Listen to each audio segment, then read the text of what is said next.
anymore. Take your short course this year. IDMC is the right place. Thank you.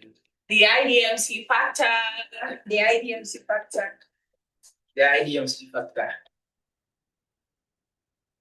IDMC factor. Yes, the IDMC factor. IDMC factor. Yes. As IDMC is turning 5, please come and register for a course, improve yourself, learn a skill, and then be ready to also explore. I use this opportunity to tell you to come join IDMC and learn digital marketing, and you will not regret it. I encourage you. IDMC Ghana is turning 5, and you should be part of this celebration by taking a course. Thank you.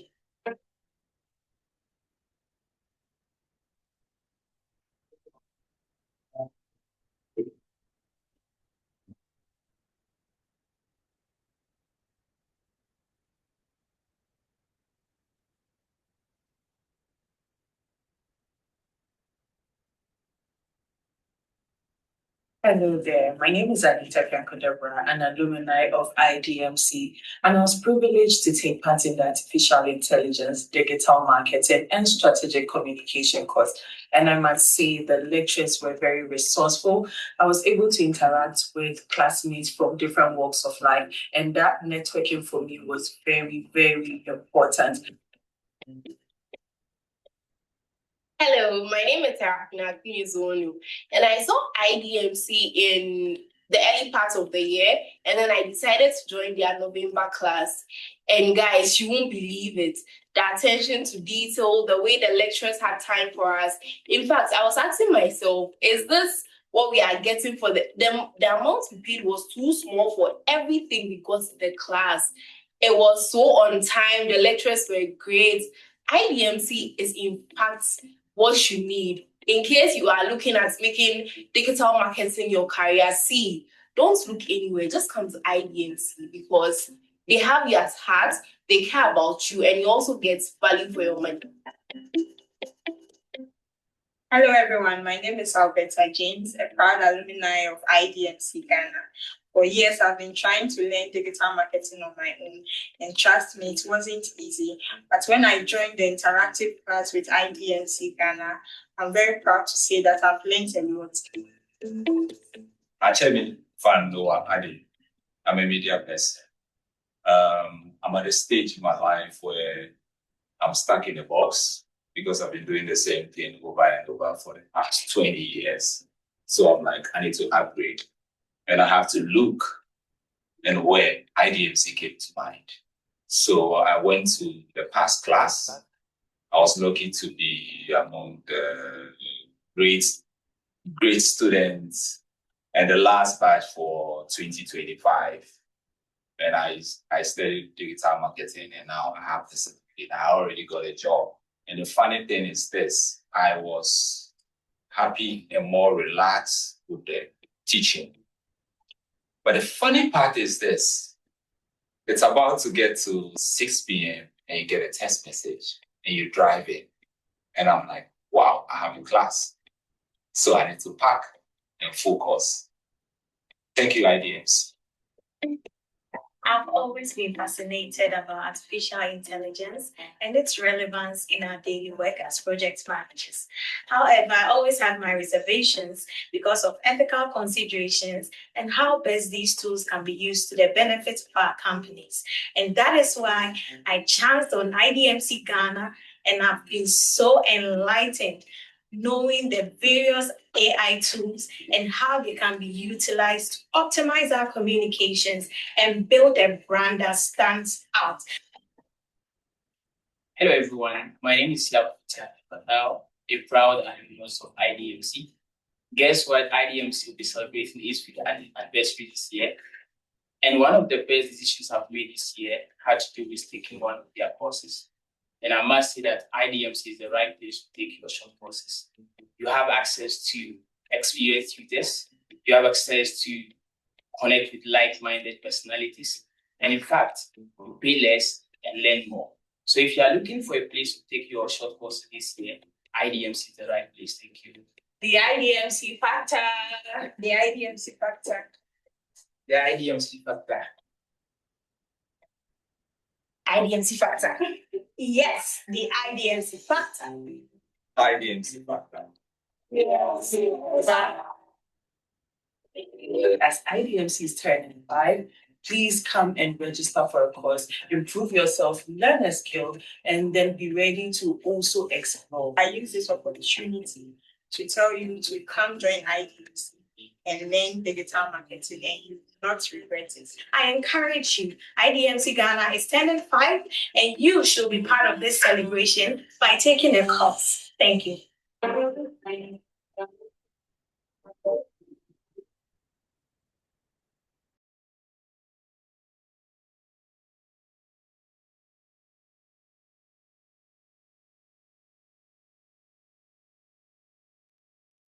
Hello, good evening, everyone.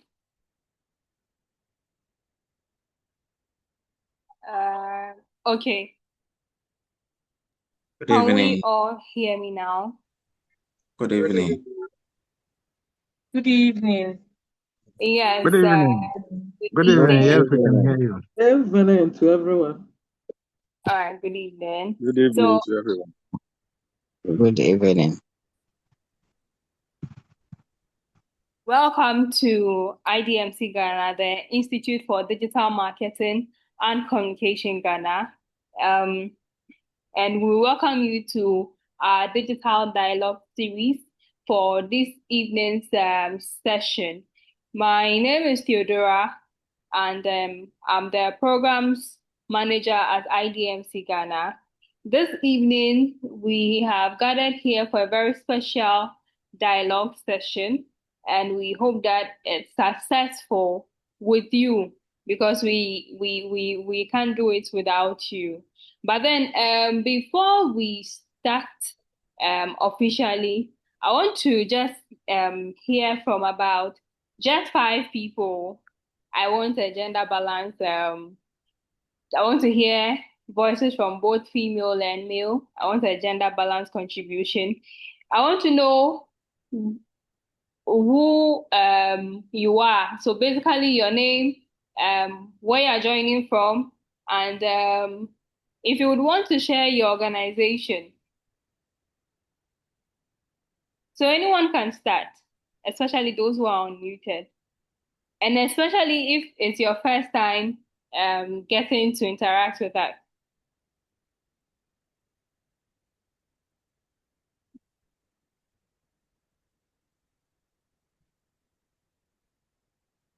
Is someone starting for us?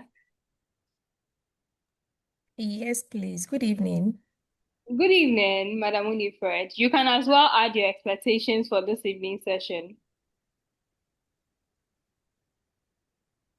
I'm Winifred watching a midwife at St. Luke Hospital, Kase.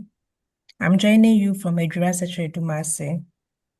I think I have had 2 sessions with IDMC, and I'm very impressed with the way tuition was run.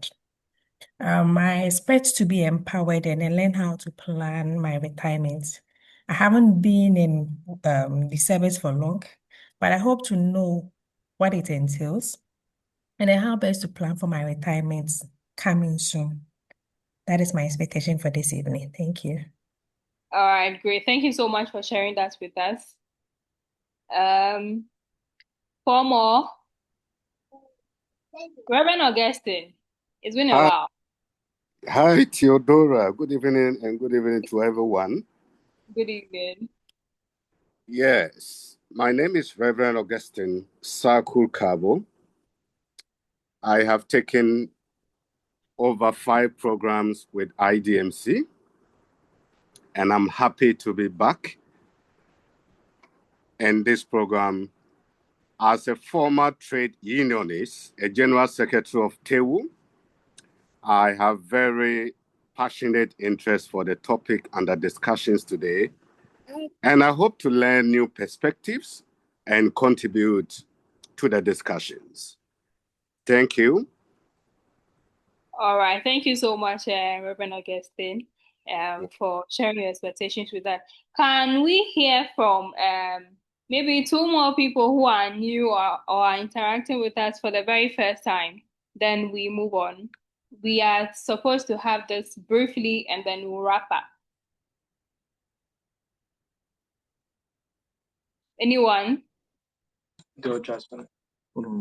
Yeah, my name is All right, Solomon. Mr. Solomon. Yes, please. My name is Solomon. Retirement is glaring its face with me. So the question is, how do you pay yourself on retirement? So I want to see how best you can equip me so that I can prepare well for my retirement. Thank you very much. Thank you so much. We hope that you get your answers and you get interactive with us. Then finally, I saw Madam Victoria's microphone open. So Madam Victoria can take the final round and then we move on.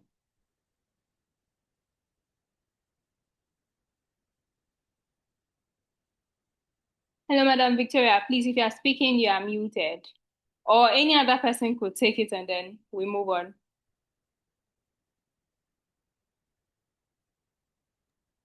Yeah, I'm Gloria. Ayiku. All right, Madam Gloria. Yeah. I'm currently in Ikropim. Okay. Yeah.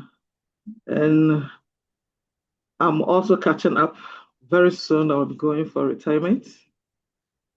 So getting to know about this retirement strategy, who will pay me, I think I had the interest to also listen to it so that I will be well equipped before going out. All And right. I've been with IDMC for 2 sessions. Great. Thank you. Thank you so much, Madam Gloria. All right. So, okay. So we are moving on to hear from, before our main facilitator for this evening comes in just some few minutes, we will take our official welcome from the Director of Trainings and Innovation, Dr. Martin Thompson in term. But before that, I would like to say thank you to all those who shared their expectations with us. And we know that you represent the large number of people who have joined us. We have a very well-equipped facilitator to take us through the theme for this evening's digital dialogue session. And he's going to do justice to all of your worries and expectations. Good evening, Dr. Intem. Good evening. Good evening, everyone. Let me just take you briefly to our office and say that we welcome all of you to IDMC Ghana. There are quite a number of you who are new, and there are also a number of you who have been with us not once, not twice, not thrice, some of you more than 5 times, and I see you all. Thank you all for joining. IDMC is not new to most of you, but those who are new, IDMC is the Institute for Digital Marketing and Communication Ghana. We are 5 years, and we have trained more than 5,000 people. If you want to confirm the number of people we have trained, you come to the website, you can go to certificate registry and you'll find the names of all those we have trained in the past. And so we have been in, I won't say the business, but let me just use the word, the business of training people and equipping people with modern skills. And so if it is your first time coming here, you are welcome. This is, I would say, Digital Dialogue 2.0. There's a second edition. The first edition, I think, was one of the Labor Days, I think a year or two ago, where we discussed the future of works. We discussed what the future of work is and how we can stay and catch up with the future of work, how things are changing when it comes to work. What used to be work is not what work is today. Those days, people would dress and go to work 5 to 9, People will have to go to school and learn and do some works. But these days, those things are changing. Yeah, some people still wake up and go to work, but a lot more people also work from home. Also, skill sets are changing very fast. And so those days on your CV, you can say, okay, I have a computer skills, I have these skills and that. But after 5 years, those skills are almost obsolete and new things are coming. Today is AI, another time is this and that. And so we encourage people to always keep developing themselves. And so we are in that, or we are here to help with any kind of skills development. This year's theme is planning for a successful or a fruitful retirement that you will not regret. And so the good thing is that we have a mixture or a blend of people here with different uh, uh, or from different age categories. So we have the young ones here who are about 29, about 20, about 30, about 15 years away from retirement. And we also have people who are 2, 3, 4, 5, 6, 7, 8, 9, 10 years away. Some are actually months away from retirement. And I know this will be a very difficult position for the presenter, but he is well prepared. And then to make sure that every year, every category we fall, whether we are 10 years away, 20 years away, we'll leave here with something very meaningful, something that we can put to paper and then put to work so that it will work for all of us. I welcome all of you to the webinar. I may come once again to share some good news with you. Thank you so much. You're welcome All to the session. All right, thank you so much, Dr. Martin Thompson in Tem. For those who are just joining, you're welcome. So we are moving on straight to business. For this evening's digital dialogue session, which is dubbed Building a Bulletproof Retirement Strategy in a Volatile Economy, we have the chairperson of the Education and Training of the Chartered Institute of Taxation Ghana, a tax professional and lawyer. He has almost 2 decades of experience in taxation audit, legal practice, capital market and business, as well as finance advisory. And his career has spanned through senior roles at Unilever Ghana, Guinness Ghana Breweries, and MTN Ghana, where he is a senior tax consultant. This evening, please let's make welcome Mr. Francis Timore, Esquire. Good evening, sir. Hey, Theo, good evening, and good evening to all the participants. I believe you can hear me. Yes, please. So for the purpose of this session, please let me quickly chip in. Kindly keep your microphones muted so that we can get interactive. So I'm going to allow everyone to unmute now. Thank you.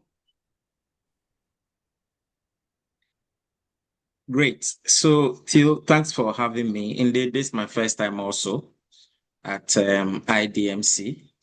And when you approached me to come and share my thoughts with you or the participants, especially the alumni, I thought that pension is something that it will hit all of us. And so I was interested in being here, and it's very interesting. I think the first person who spoke, Winifred, she said something which struck us, but I believe that we are here to share our thoughts, and then when that day comes, we will all be smiling. And just like the topic says, building a bulletproof. Bulletproof is like the thing that the police people use. You shoot them, it doesn't hit them. What that suggests is that pension can hit you. And if you are not really prepared, it can really bring down your dignity, who you are. Maybe before the company was giving you a car, now you've stopped working, so the company has taken their car. So is it not Mr. Kofi Mensah who used to drive this pickup Why is he now in Trotro? So we want to share some views, and I believe that we'll be able to do that within time. Just like Dr. Intem said, I'm hearing we have divergent and different, age groups. We'll try and see how we can manage it. But my presentation is going to be in this order. First, I want us to look at what retirement means to all of us. And then when you eventually go on retirement, what are the most or the top 5 things that you will need? There are many, but I want us to limit ourselves to only 5. Then when we talk about retirement, we have a retirement system in Ghana, what we call the pension system. You and I will walk through a brief of it and see what it provides in terms of retirement income for us. Then we'll focus on other gaps that we need to fill, which we will look at. Then we'll look at how do we prepare in terms of investments, what do we need to do, what are the layers. Here, I call it layers because we want to look at a bulletproof vest so that we will all walk away with some few lessons. Then I put up some 1-year plan. I call it 1-year calendar. I've broken it down into 7 days. The first 7 days from this discussion, what must you do? The next 30 days, what must you do? And then the next 1 year, what must you do? So I believe that we may have questions, but then I don't know how Theo you want to do it, but I'm flexible. If you want to pause me to ask questions, or if we want to finish before we ask questions, so whichever case, I can accommodate. I want us to pause for a moment and then look at a typical life cycle of someone who has completed school.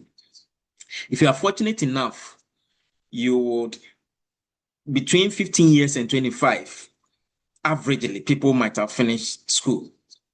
And some will finish between 18, 19, they are graduated, and they will start working.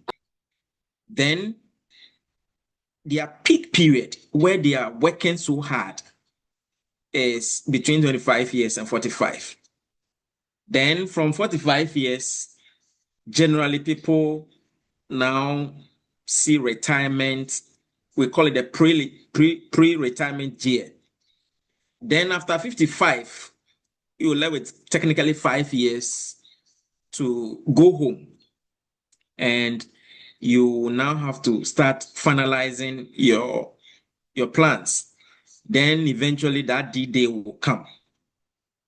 So having looked at this one, I want you to pause for a moment and imagine today is 1st May. Imagine Monday, you wake up in the morning and you are not going to work. You've retired.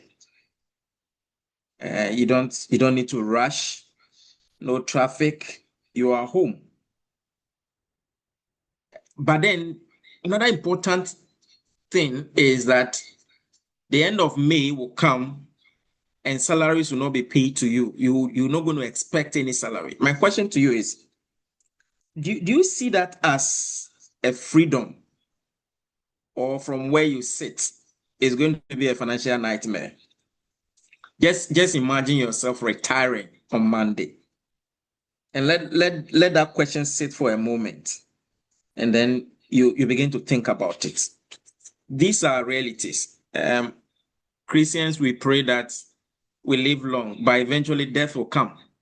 So as long as you are working and you call yourself an employee, or even if you are self-employed, a time will come when you realize that things may not be as when you were 25 years. So let's both of us try and define what retirement is. And mostly we think that retirement is one of the ages that will come when on the calendar we have reached 60. In other words, our 60th birthday.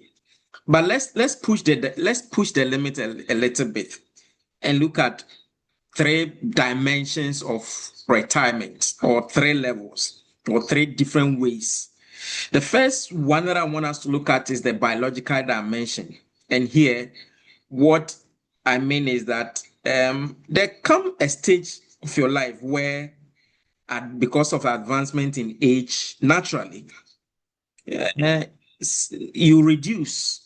Your physical cognitive capacity begins to reduce, and therefore you cannot be working as you used to be, whether you're a teacher or whatever. Your body begins to insist that you need rest, and gray hairs start coming, and you are no more like the first. That is one way to see retirement. Another dimension that I want you to see is the legal dimension. Here, we use the laws of the country to tell you that it's time to go home. You are 60 years. Under the pensions law in Ghana, you can even go at an early age. 55 years, we can force you to, or 55 years, you can opt voluntary retirement. So the law literally switches off your entitlement to active salaries at that specific age, whether you are ready or not. But the one that mostly I think that we forget about is the financial dimension. And for me, this is what people mostly ignore until it is too late.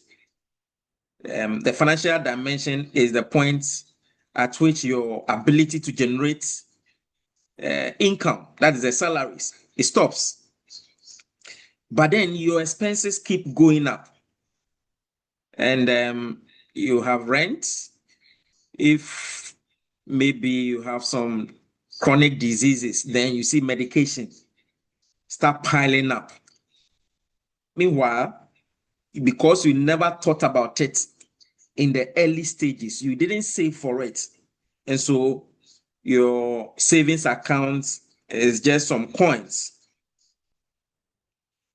This is not to scare us, but the core message is that even though retirement is not the end of life, we have to see it as the beginning of another phase in our life, which usually the income will stop. But then some expenses will start, popping their head up. The only question is whether we are prepared to take those expenses.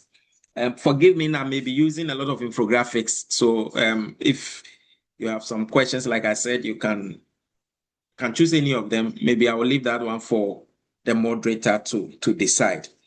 But having looked at pensions in that dimension, I want us to also look at some of the things that we normally would averagely need most when we are on retirement. See it as the pillars of your retirement roof. And for me, I think that they are non-negotiable. Every retiree must plan for it. If you remove one of them, likely the structure of your pensions plan or whatever you are planning will come down. Research has shown that when people go on retirement, their first need is medical, healthcare. And here, the plan is that, in fact, if you want to have a peace of mind, you should have access to quality medical care. You are likely to be doing more checkups. And the question that you have to ask yourself is, do you have emergency support? Because health is your foundation. Okay, health is your foundation. We'll come and look at it more in detail, and then we'll learn what to do over there. The second pillar is money, cash for, your daily food, your transport, and all the daily expenses, electricity, water, and all those things. You don't want to go on pensions and then they will come and cut off your lights. And it is critical because at this point, when you are on retirement, no salary is coming. Salary is very guaranteed, but at that point, it's not coming. What do you do? The third pillar I want us to discuss tonight is also shelter, where to put your head. It's so critical. Whether you are renting or you want to acquire your own house, it is something that you want to maintain, a decent and a safe environment where you can live. If you have grandchildren, where you stay home with your grandchildren. It's so essential, and it gives you peace of mind. Imagine you are in retirement and you do not have salaries to pay for your rent, and then landlord is always on your neck. The fourth pillar I want us to discuss also is our needs, social needs, emotional and social needs. Remember, at this point, you are no more going back to the office. You are naturally going to be at home.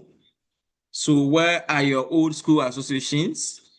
Mostly people resort to church activities, social events and family funeral and all those family things. They are also important, but most of the time we ignore them. Like I said, we'll take each of them one by one and then go through them and then see what we must do. Then the last pillar, which I think almost everybody will need, is personal growth. Some people, when they retire and they are not working, the fact that they are not working alone, they age so fast. And if they miss any of the pillars, for example, they don't have any social connection, you see that the next time you see them, they are almost about dying just 5 years after retirement. So these 5 pillars, I consider them as so essential. And if you plan for any of these things, you retire very well.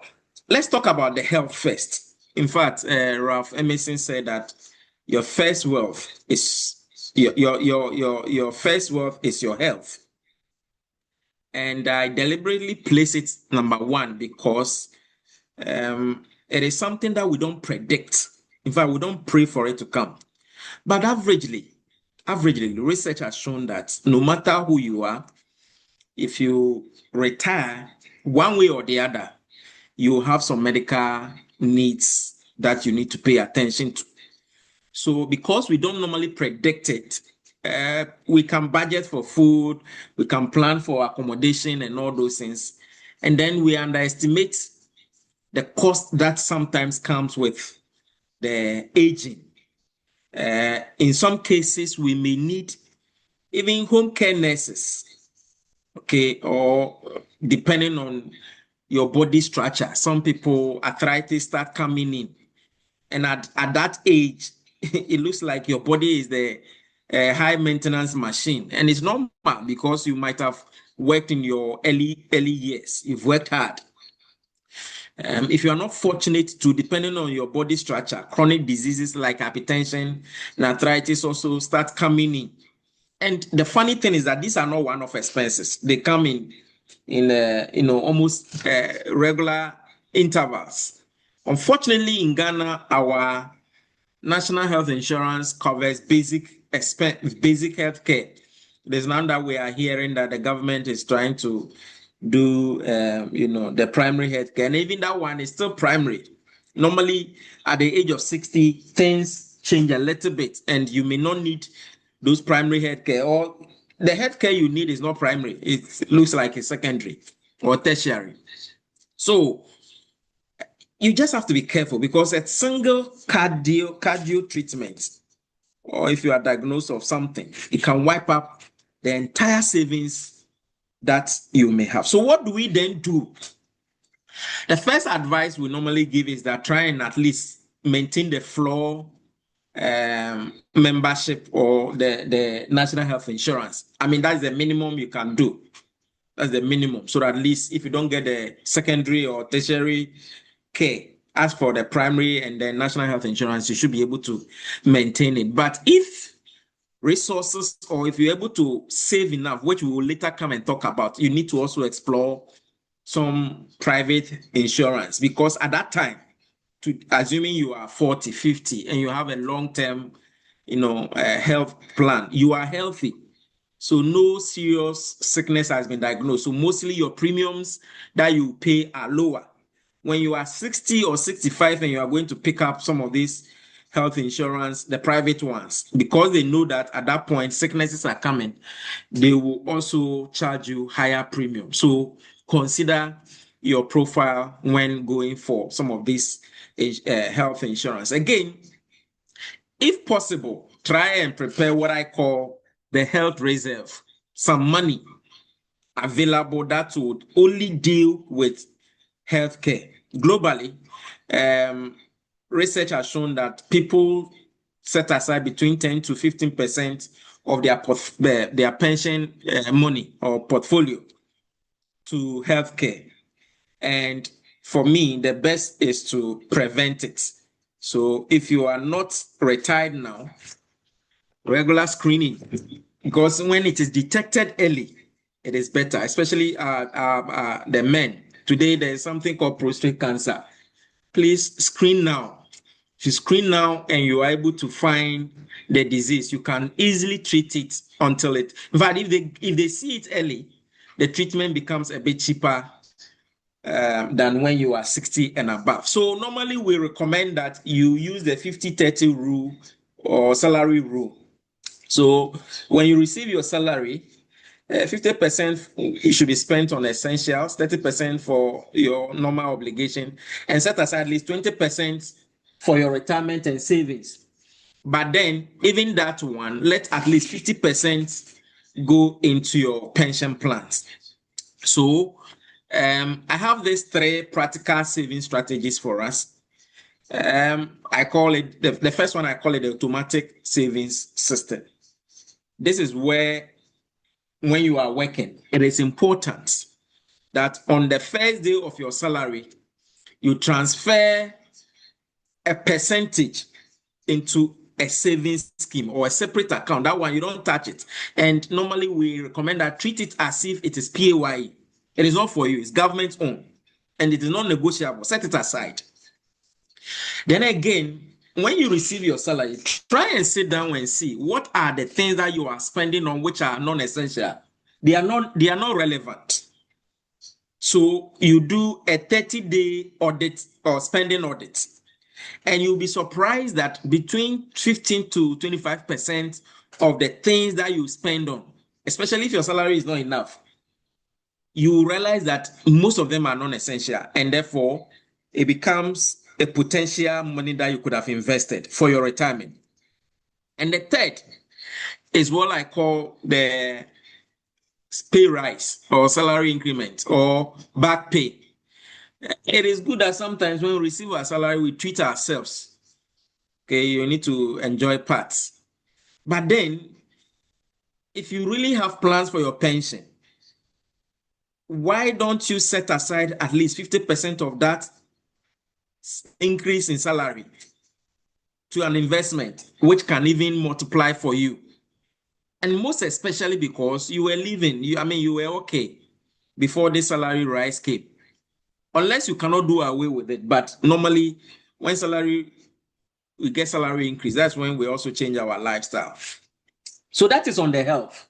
And I need you to pay attention to that. Let's talk about the second one. And this is the most important one for me.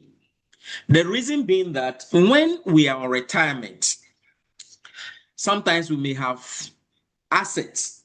You have plot of lands, you have houses, but we forget that, we don't chop the land, we don't chop the buildings.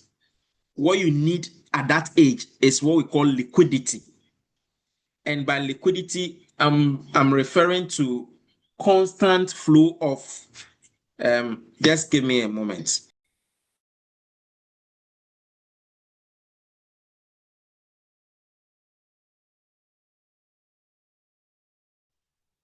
So by liquidity, I mean an instance where you have constant flow.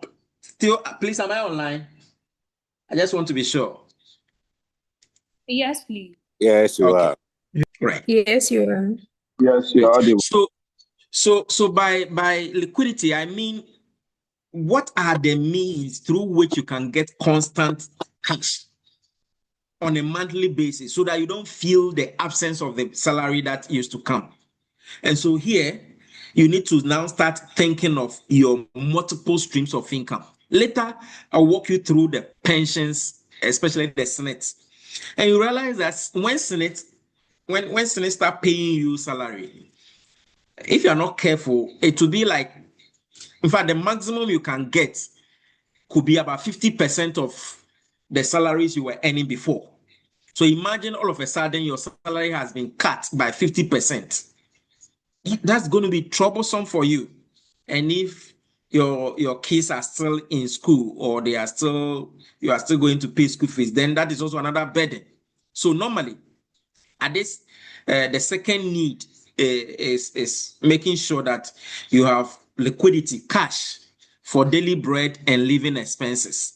And here, I see it as a pipe that your retirement income should mostly come from multiple sources. So you can talk about the Senate monthly pension that you are going to receive. Of course, maybe tier 2. We'll talk about all of these things later on. Tier 2, which is the lump sum that you may receive, can either do it in the form of an annuity, or you may have some tier 3 provident fund somewhere. Maybe you have some house that is also giving you some rental income. That is also important. Or you have invested in some shares, or you have some bonds that is giving you interest or dividend. And people with multiple skills, you can go into part-time teaching or consulting or whichever it is. Or maybe you have set up some small business.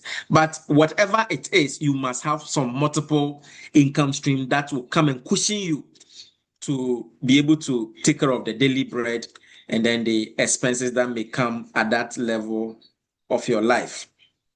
Another important thing that we will need is shelter, which is where to lay our head.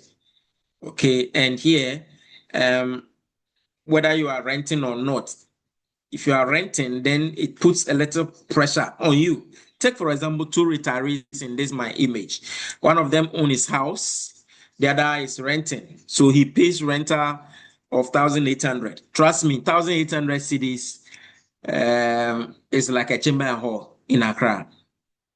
Maybe outside Accra, it can be, but a decent chamber and hall in Accra today will cost you around 2,000. And that is even today.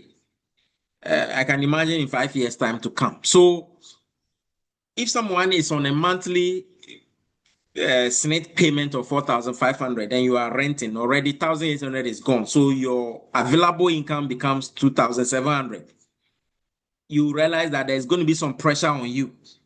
So shelter should be one of your concern before you pack your bags and files from that office to your retirement. But whatever it is, when you retire, make sure or aim at mortgage free. Some people will go and take a mortgage. If you have not finished paying your mortgage, there's another stress on you because the bank will be expecting regular monthly payment. If your Senate money is not enough, how do you service the mortgage? Then they will come and take their house. So try and live a mortgage-free retirement. And if you own your own house too, still there's the burden on you to prepare for maintenance. Because if you are in a house and you don't fix the plumbers and all those, they will be aging. Okay. And then one thing I've also observed is that some people, when they are building, they don't make the house disability free. Or let me put it, it is not this, it is disability unfriendly. So that when they are old, you see that when they are supposed to climb upstairs, they can't climb. All of these things must be considered when you are thinking of your retirement home. Then one thing that I love most is, and normally we ignore, is our social needs. The affiliations. In fact, mostly we don't discuss, but Harvard University did a research and they said, in fact, they were studying people who live more than 80 years. And they found that the quality of their relationship is the single most important thing that keeps them happy and healthy for them to live longer. Research has also shown that if you grow and you at that age you don't interact, because in the office you go there every day, you interact with your colleagues. When you come home and you don't have anybody interacting, that alone can shorten your life. Loneliness can shorten your life. So it means that we need to treat our colleagues well. The question is, who will call you when you're on retirement? How friendly were you? Or when you were in the office, you were the boss, so nobody could speak to you. Can you even go back to the office and go and say, "Oh, guys, I came around to say hi"? Are you able to do that? These are things that we need to consider when you wake up in the morning and you don't have anybody to talk to. Are you going to watch TV throughout? Okay, and you see, you may have children. Normally, you say, "Oh, my children are there," but trust me, they will also move out.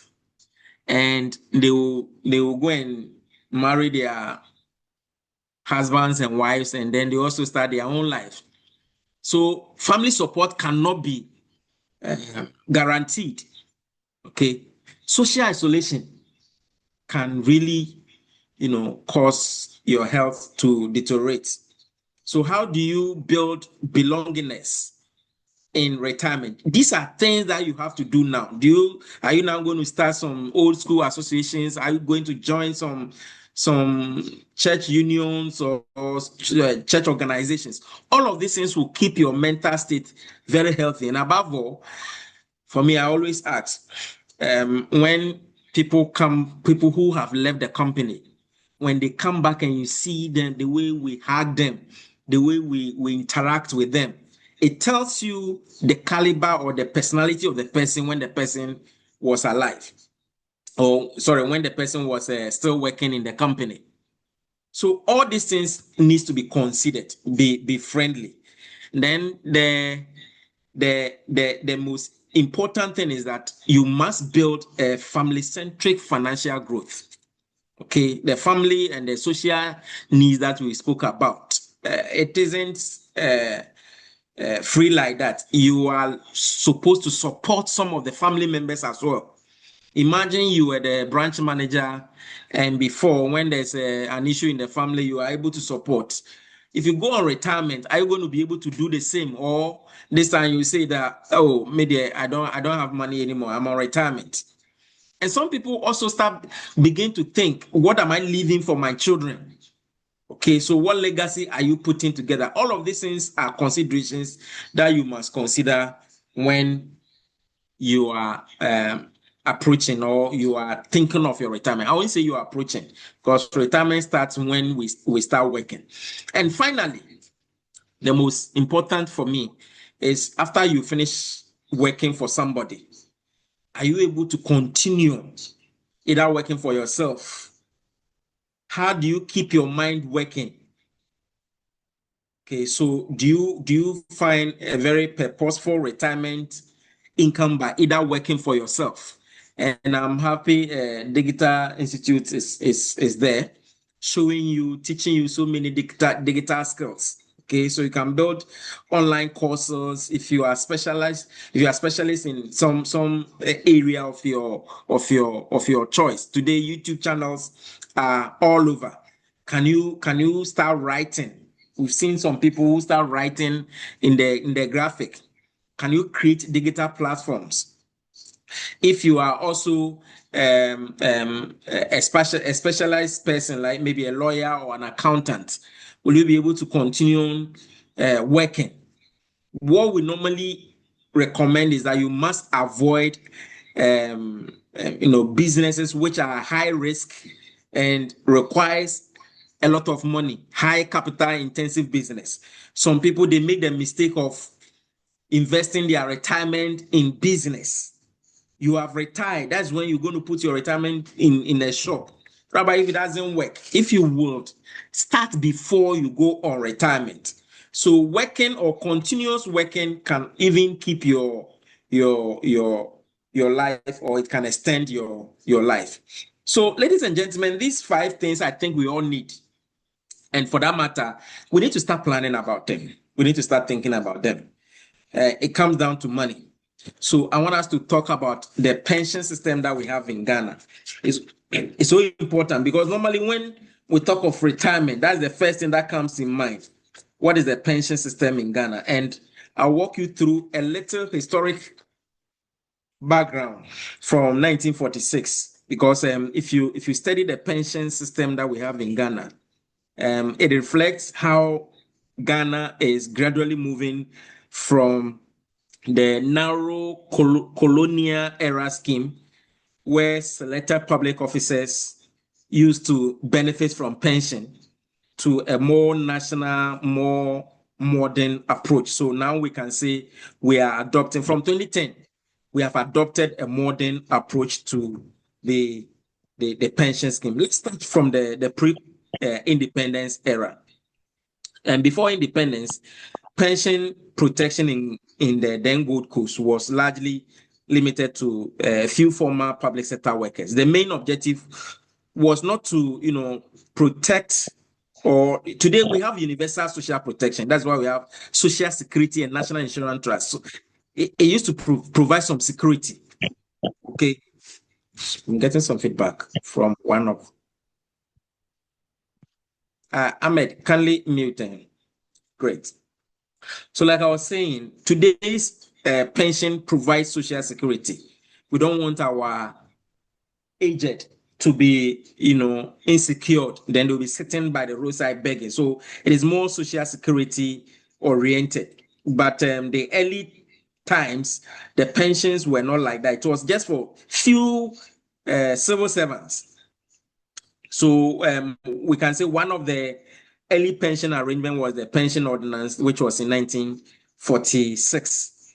And it provided a non-contributory pension scheme for the African civil servants. And under that model, the worker was not necessarily contributing directly to the scheme. Rather, it was an entitlement that was tied to the public service that the person was employed. Then we also had a teachers' pension ordinance, which provided a pension for teachers. Then, in addition, we came with there came another scheme, which we call the University of the Gold Coast Private Superannuation Scheme. All of these schemes were the early ones that were introduced, and you can see that they were government funded. They were purely government funded. Now we got to the early post-independent era, and after independence, I'm talking about when Ghana got our independence, 1957. We began to explore a broader social security-oriented pension scheme for workers, and it's because the state recognized that pension had to move beyond this small group of people who are working in the private sector, in the government sector. So Cap 30 pension scheme came, and some of you know Cap 30. Now I think that it was limited to only the military. Okay, then from there, 1971 and 1972, it was expanded. But before 72, we had what we call the compulsory savings schemes. And this scheme also faced a lot of challenges. So it was abolished around 1965. Then we had the Social Security Act, which is in 1965. That was the Social Security Act. And it was a major turning point for the Social Security because we had then established the National Social Security Fund, and later we converted it to SNET. Okay. Under the 1965 scheme, contributions were made by both workers and then the employers, what we have now. And the benefits were largely lump sum. If you have heard about an old person who has retired before, he said, "Me pension pay." They were giving them, a lump sum. And then later, regularly, we included the monthly pension for life. Then SNET was properly established in 1972. And when SNET was established, it came under the Ministry of Labor, Jobs and Employment. And gradually, SNET was overhauled. It got to a point where we needed to expand the scope. You remember those days, around 1991, the percentage was 17.5. Okay, so 91, we did a PNDC law, and we converted the entire scheme to a provident fund, which covered almost everybody. Again, the age was 60 years, and then we provided for a reduced pension between 55 and 59 years. So all these things are history. Okay, they are not relevant now. Where I want us to focus on is the modern one, the one we are using today. If you retire today, that is what we are going to apply to you, and that is the National Pensions Act 2008. Let me spend a little time talking about it and show you the features, so that if you retire today, you know how much you are going to get. And for me, it's by far one of the modern pensions that we have had. It introduced a 3-tiered scheme, and it was good for it. It was good because before everything was given to Senate. Now we have a 3-tier scheme, and the 3-tier, we are saying that one is still going to be the Senate, what we call the basic national social security. Then we form occupational ones. Occupational ones means that based on your work, you can have a voluntary one, a provident voluntary, which added more like an additional layer. So we have tier 1, tier 2, and tier 3. Now, just like I've explained, tier 1 will provide a monthly pension when you retire.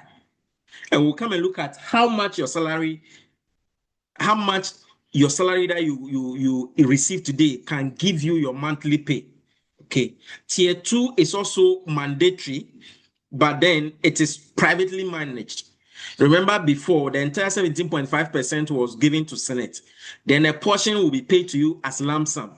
When a lump sum is paid to you, then we'll be paying the monthly one. But the funny thing is that when people receive the lump sum, research has shown that within 22 months, they finish it. They squander all the lump sum. So it is risky. I don't know why.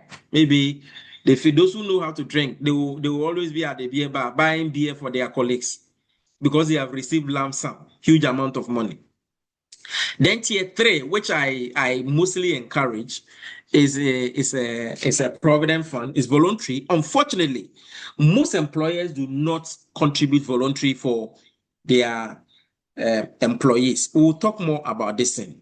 Okay, so let's look at the features. So for the contribution structure, tier 1 and 2 are mandatory. So you as an employee, you contribute 5.5% of your basic. Then the employer will contribute 13%. The total gives you 18.5%. Out of the 18.5, we will share it into tier 1 and tier 2.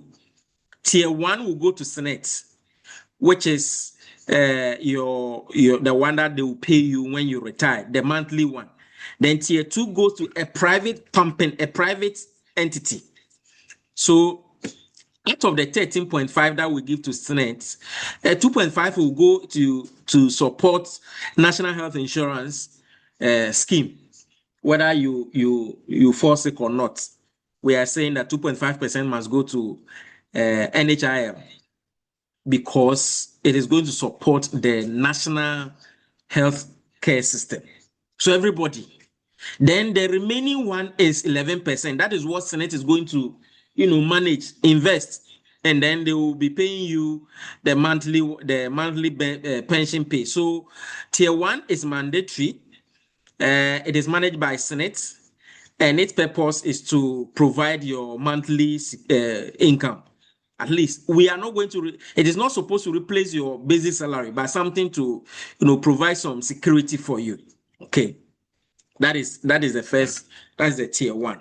Tier 2 follows the same thing, 5.5, 13, giving 18.5, but the 5% of it will go to a private trustee or a pension fund manager. They have been appointed by the National Pensions Regulatory Authority to manage your scheme for you. Remember this one, you contribute, and then they are going to invest for you. This is the lump sum that you get when you retire. So when you retire, they will go into that account and check and see how much has the employee contributed and how much income have we made? So maybe you have contributed 100,000 over your lifetime. We invested it in shares, treasury bills, and everything. We have been able to increase it to 200,000. That entire 200,000 will be given to you as lump sum when you retire. So that is the tier 2. Tier 3 is my favorite. Okay.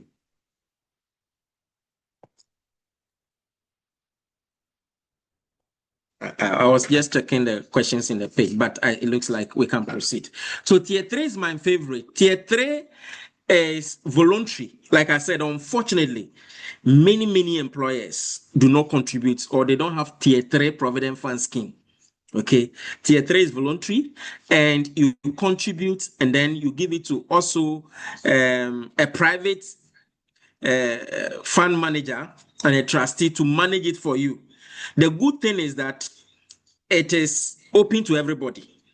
So even if your employer is not contributing for you, you can decide by your own and say, I am going to contribute to, let's say, Access Pensions Provident Fund, or whichever provident fund. There are many of them. If you visit the NPRA, the National Pensions Regulatory Authority, you see those that have been licensed. You pick a form and then you start contributing. The good thing is that when you retire, it serves as an additional income for you. So they will open an account for you, you make your contribution, the funds are invested, then over time it grows. When you retire, then they give it to you. I've seen instances where people say, oh, we need the money now to complete our house. So some of the tier 3 funds, in fact, they allow in-service withdrawal. So you can go and withdraw and then finish your house.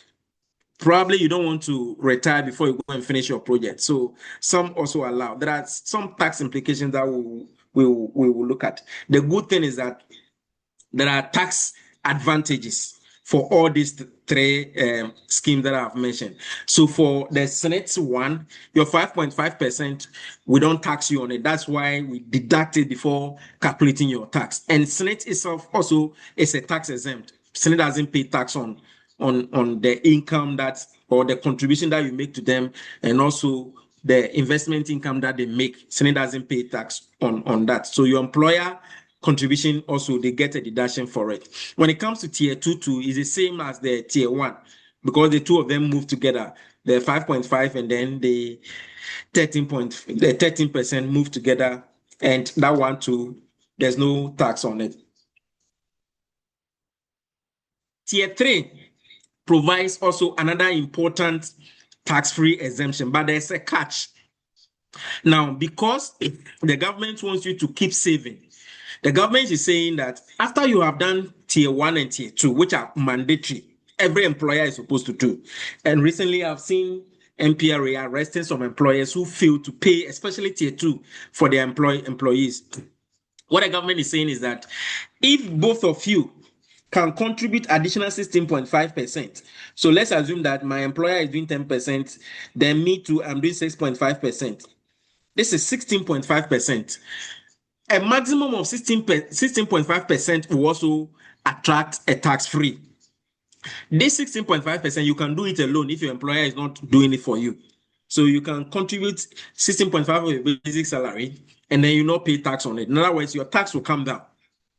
So putting 16.5% plus the 18.5%, everything comes to 35%. And all of these things are tax-free. That's the benefit. So as you can see, but let me explain tier 3, because tier 3, the catchword is that I've already explained to you that some people will want to withdraw to complete their project. The law is that if you don't withdraw at all until you retire, the entire amount that you get, you don't pay tax on it. Remember tier 1 and tier 2, that one there, you can only tax the money when you have retired, either 60 years or the voluntary retirement of 55. But for tier 3, you can withdraw. But if you are withdrawing, if you withdraw before 10 years of the time you started contributing, you pay tax at 15%. For those who are the informal sector, those who are their own employees, like self-employed, if they withdraw before 5 years, they pay tax at 15%. But if you withdraw after 10 years, you don't also pay tax. Normally, we recommend that don't withdraw that money. keep it, because when you retire, it's going to serve as an additional layer for you. Otherwise, you realize that everything that you get from your pensions will not be enough. Let's do the comparison to see. So I've explained tier 1, tier 2, and tier 3. The tier 1 is mandatory. Tier 2 is also mandatory, but tier 3 is voluntary.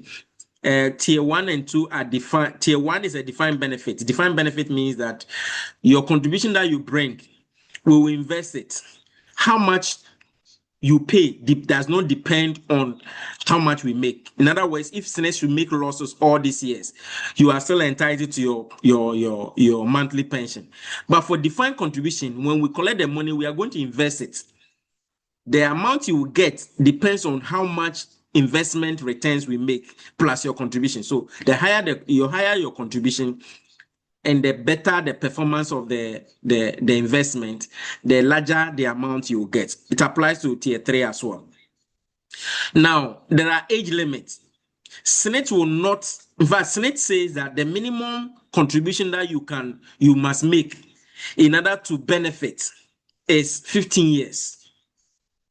So between 15 years and 45, they will normally admit you. They will register you. If you are above 45 years, Senate will never register you, because 45 to 60 is just 15 years. So if you are 46 years, what it means that you can only contribute 14 years, and Senate does not accept the minimum. The minimum for you to qualify for monthly pension is 180 months, which is 15 years. So if you contribute anything less than that, you won't get any Senate benefit from them. At best, maybe what they can give you is to quantify how much you have contributed and give you. Now, for tier 3, there's no age limit. You can do it. We have already looked at the contributions, which we are saying that for tier 1 and 2, 18.5%, we divide it into 5%, and then 13%, we share it among the two of them. For tier 3, we don't have any age limit, but the maximum contribution that will be allowed for tax purposes is 16.5. It doesn't mean that you can't do more. In fact, you can do 50% of your basic salary, but only 16.5% to be tax-free. You have to pay tax on the remaining amount. Okay. Great. So, ladies and gentlemen, this pension scheme that we have looked at, it is not enough. I must confess, it is not enough.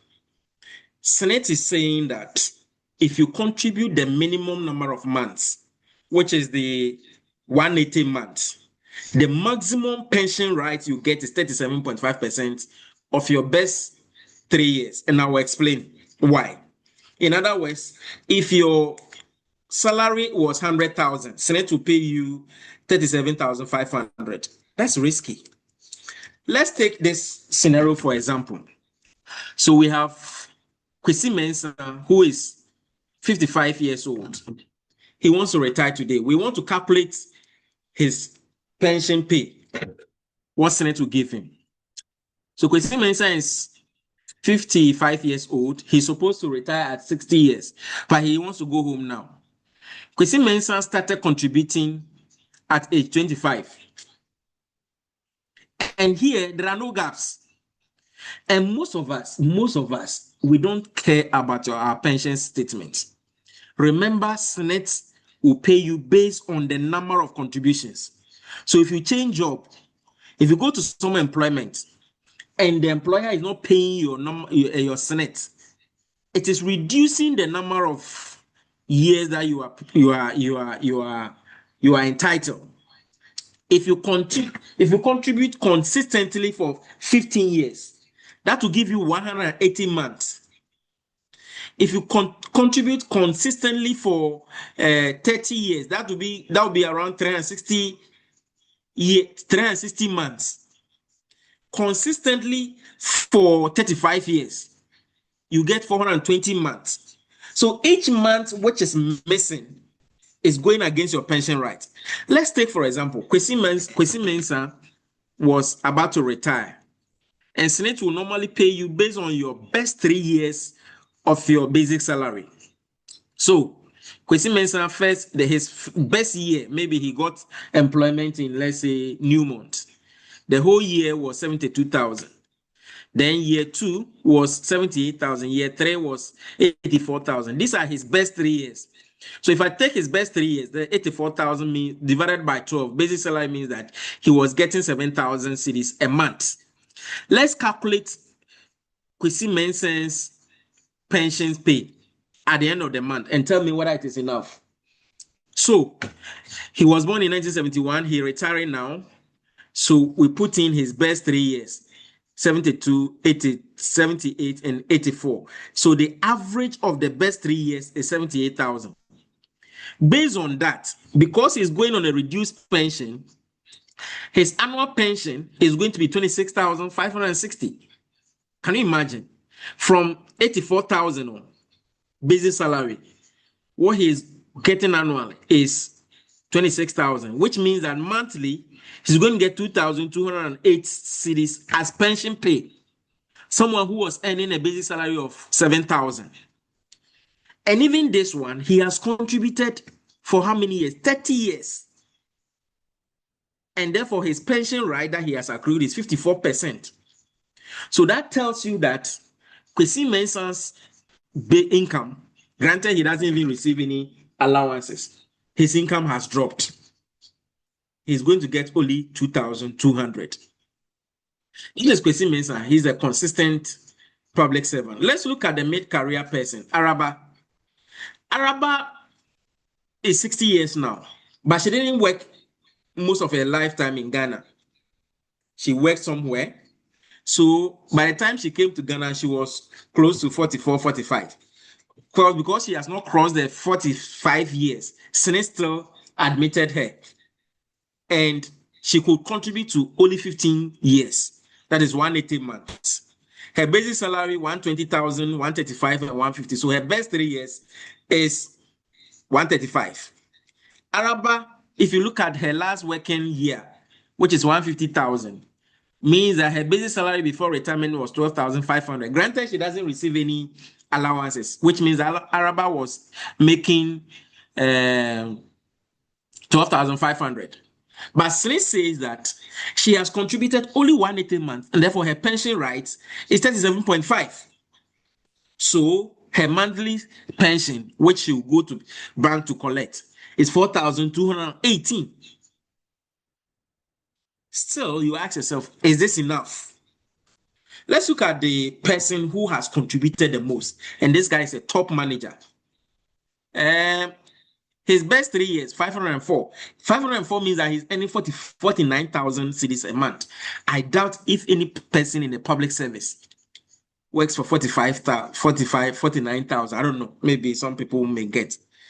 But the last salary she was earning is 69,000 cedis, basic salary. So if you find her best 3 years, it's 652,000. If you do, she has contributed 25 years.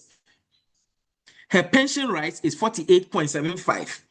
And so her monthly salary is going to be 26,487 from 69,000. So you see the gap that it creates.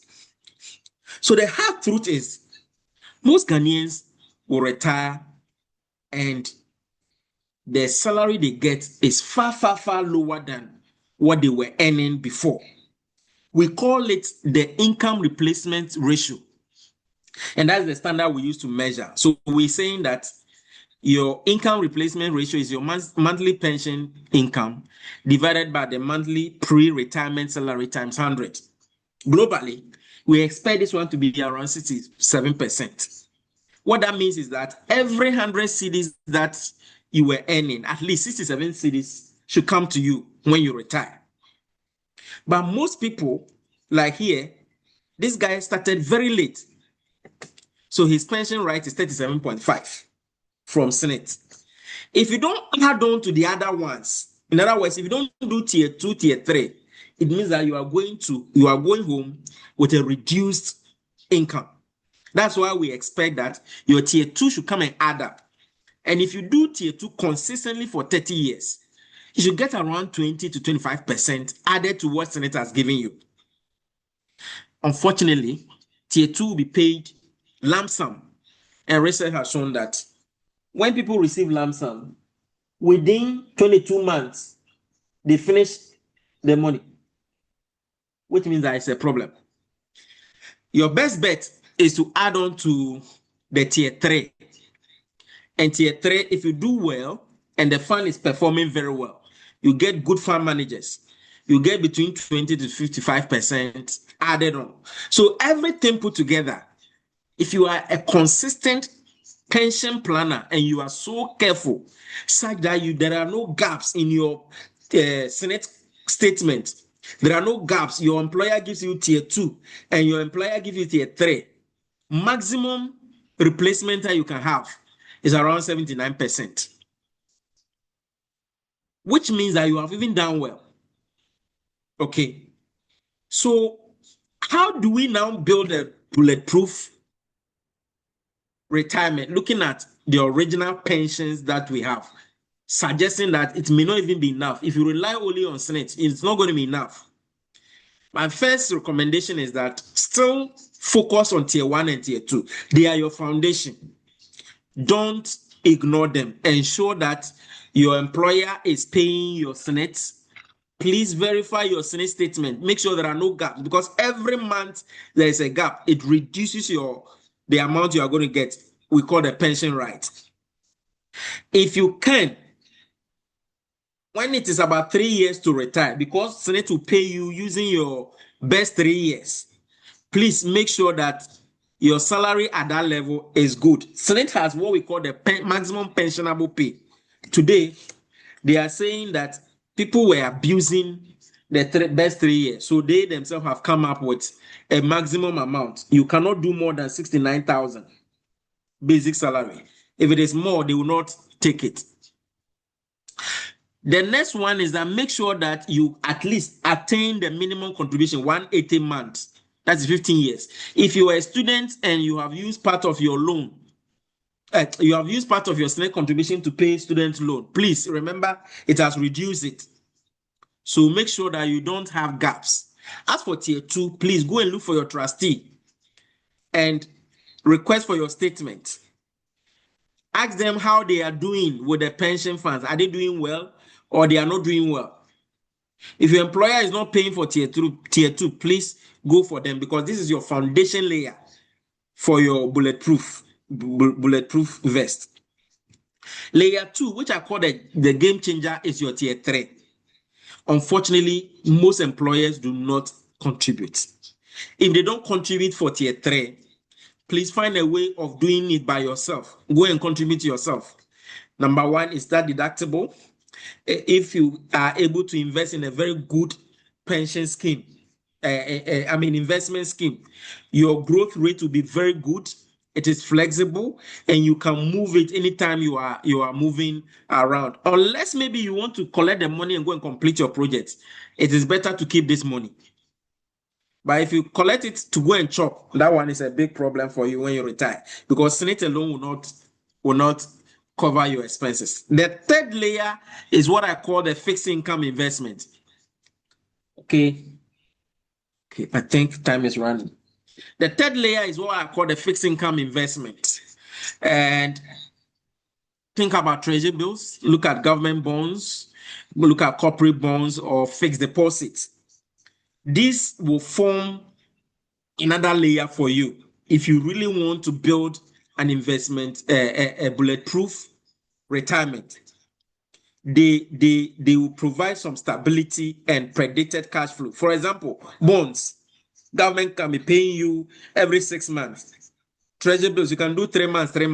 Unfortunately, the rate has been coming down. But I want to send a caution here. If you are going to the market to invest, please be careful.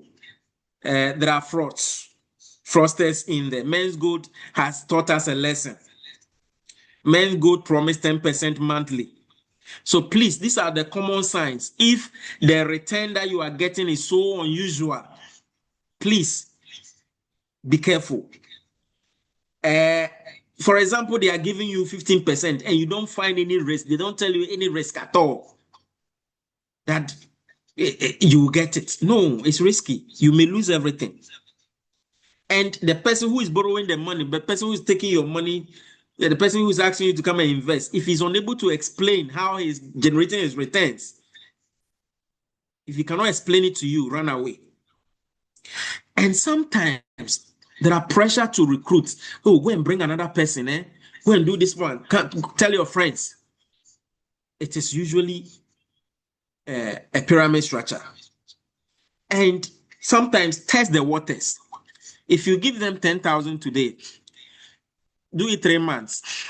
After 3 months, withdraw. If you have challenges withdrawing your money, then it means that you have challenges if you give them enough money. So please, we have learned a lesson. We have all been scared in this country before. Men's Good, DKM, all those people. I don't know how many of you were affected, but I'm not trying to remember your woes. But all the time, please ask the regulators. Ask Bank of Ghana, is this person licensed? If it's a pension scheme, talk to the National Pensions Regulatory Authority.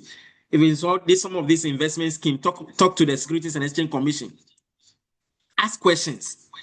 Ask for audited accounts. Check their investment policies. And ask how you withdraw your money. If it's taking too long, it means that it is not too good. If the return sounds too good to be true, remember, government of Ghana would have gone to deposit their money there. Somebody is giving you 120% annually and you are happy. It is a trap. We are not saying they are not there, but it is a trap. Just open your eyes. The fourth layer of your bulletproof is equities. Today, we have a lot of powerful and fantastic shares that are listed on the stock exchange who are doing well. MTN, we hear, is now paying dividends almost every quarter. So look for a broker and talk to them that you want to build your pension fund, or you want to build a retirement plan, let me put it that way. So you want to invest in some shares. They can help you. You get dividends, and where you think you need some money, you can go and sell some off. And then all of these things will help you build your bulletproof. The last one that I want to talk about is real estate. And real estate is also good. If you think that you have some money and you go into housing, build, rent it out, and you can make some money from it. Forgive me, I'm running a little bit faster so that I can make time for us to ask questions, at least minimum 30 minutes questions. So we are in a volatile environment. In fact, if nothing at all, DDEP has taught us a lesson that even government bonds is capable of default. Sometimes we can also have CD depreciation. Sometimes we can have high inflation. So how do you prepare yourself in such a volatile environment? Okay, first, I will recommend that you diversify. Diversify. Don't put all your money in real estate. Don't put everything in equities. Don't put everything in government securities. Diversify. Share it. If it is 100,000, 30,000, 30,000, 30,000 in government bonds, 30,000 in equities or shares or mutual funds, then maybe whatever amount the remaining one can do, or tier 3, then you do it. Those who suffered the DDEP, those who were on retirement and they suffered DDEP, one friend was telling me that the mother collected all her pension money and put everything in government bonds. So when she got a shock, she couldn't stand it. Why? Because everything is gone. They didn't diversify. Diversification is spreading your assets or spreading your risks across.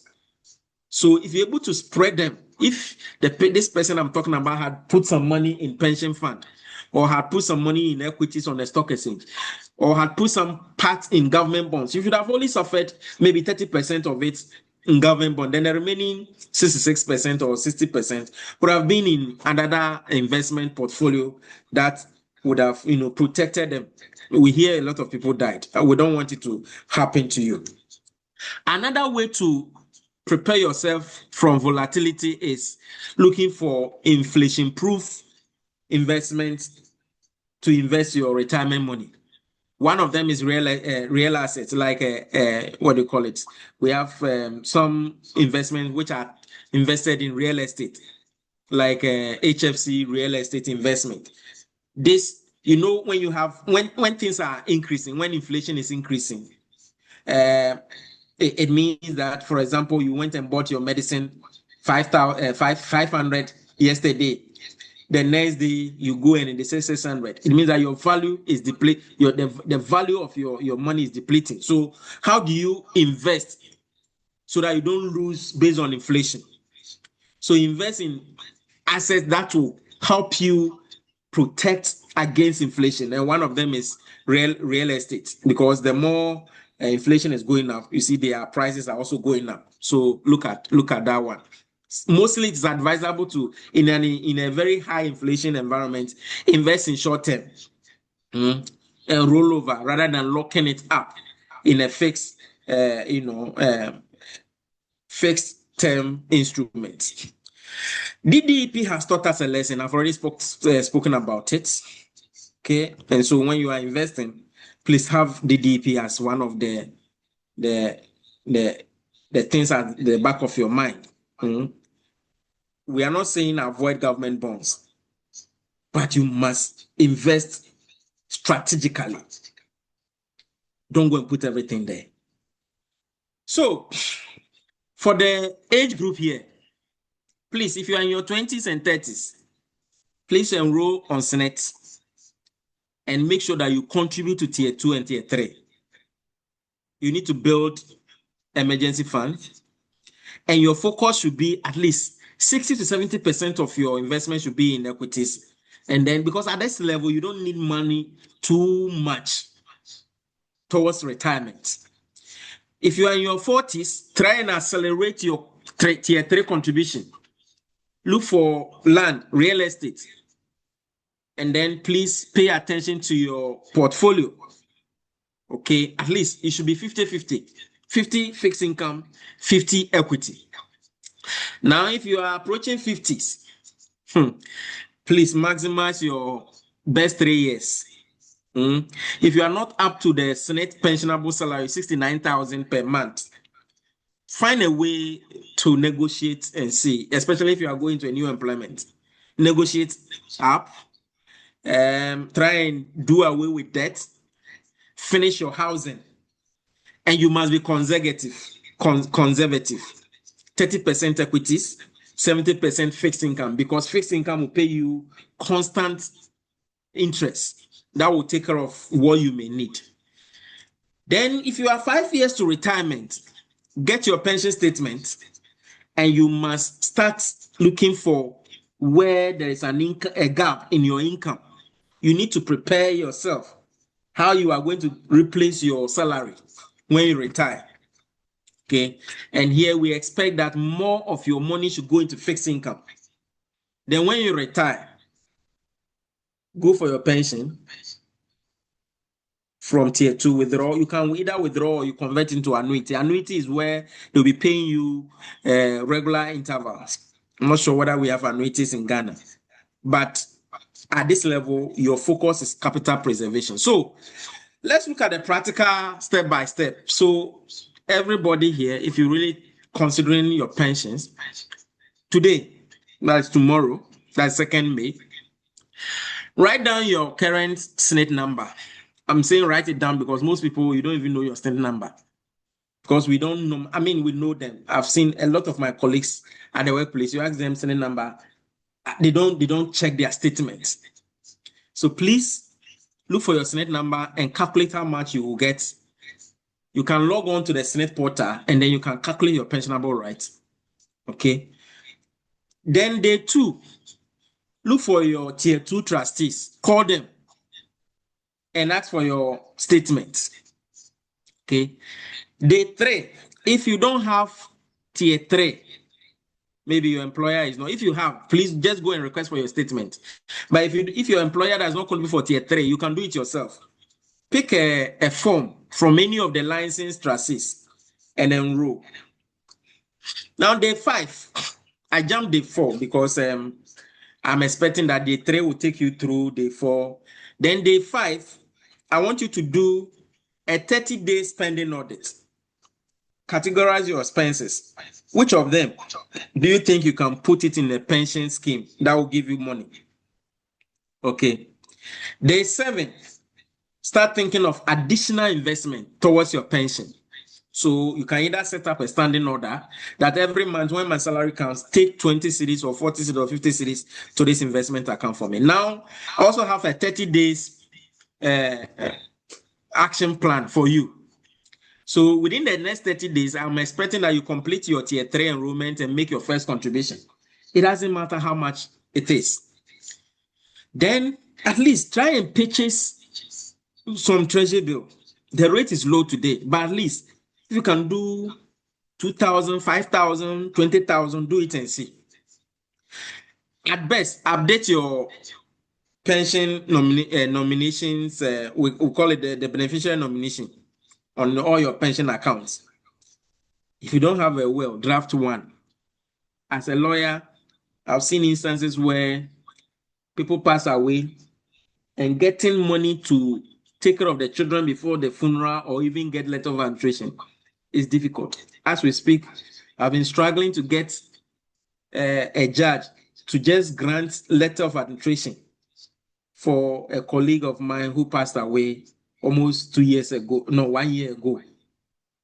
And we are trying to get letter of administration, draft a will, and look for a lawyer to draft your will for you. For the next quarter, find an advisor who will advise you on your pension. If you can't do it yourself, okay, visit one of these real estate people and see if you don't have a house, if you won't need a land, and create your own personal retirement policy statement. It should be 1 page that this is what I want to retire with. This is the income I'm expecting after retirement. This is what I'm going. That's what we call the policy, the personal retirement policy statement. So, ladies and gentlemen, at the end of the year, track how much you have made, your target. Have you been able to do tier 2 and tier 3? Has your life changed? Have you married? Have you divorced? Do you have new dependents?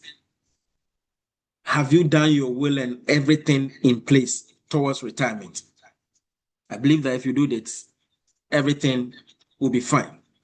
So my closing remarks is that know what retirement will cost you. Find out your health, the income, home, relationship. Fix the foundation, your Senate tier 1, tier 2. If you can, add on to the layer of your Bulletproof. Tier 3 is your best bet. You must also build other income streams. Look for real estate if you can build and rent it out. If you want to do diversification with other incomes, and then you must protect against volatility. Okay, and you have to review and adjust when necessary. So my name is Francis Timore Boy. I am available if you want me for legal service, accounting, tax advisory.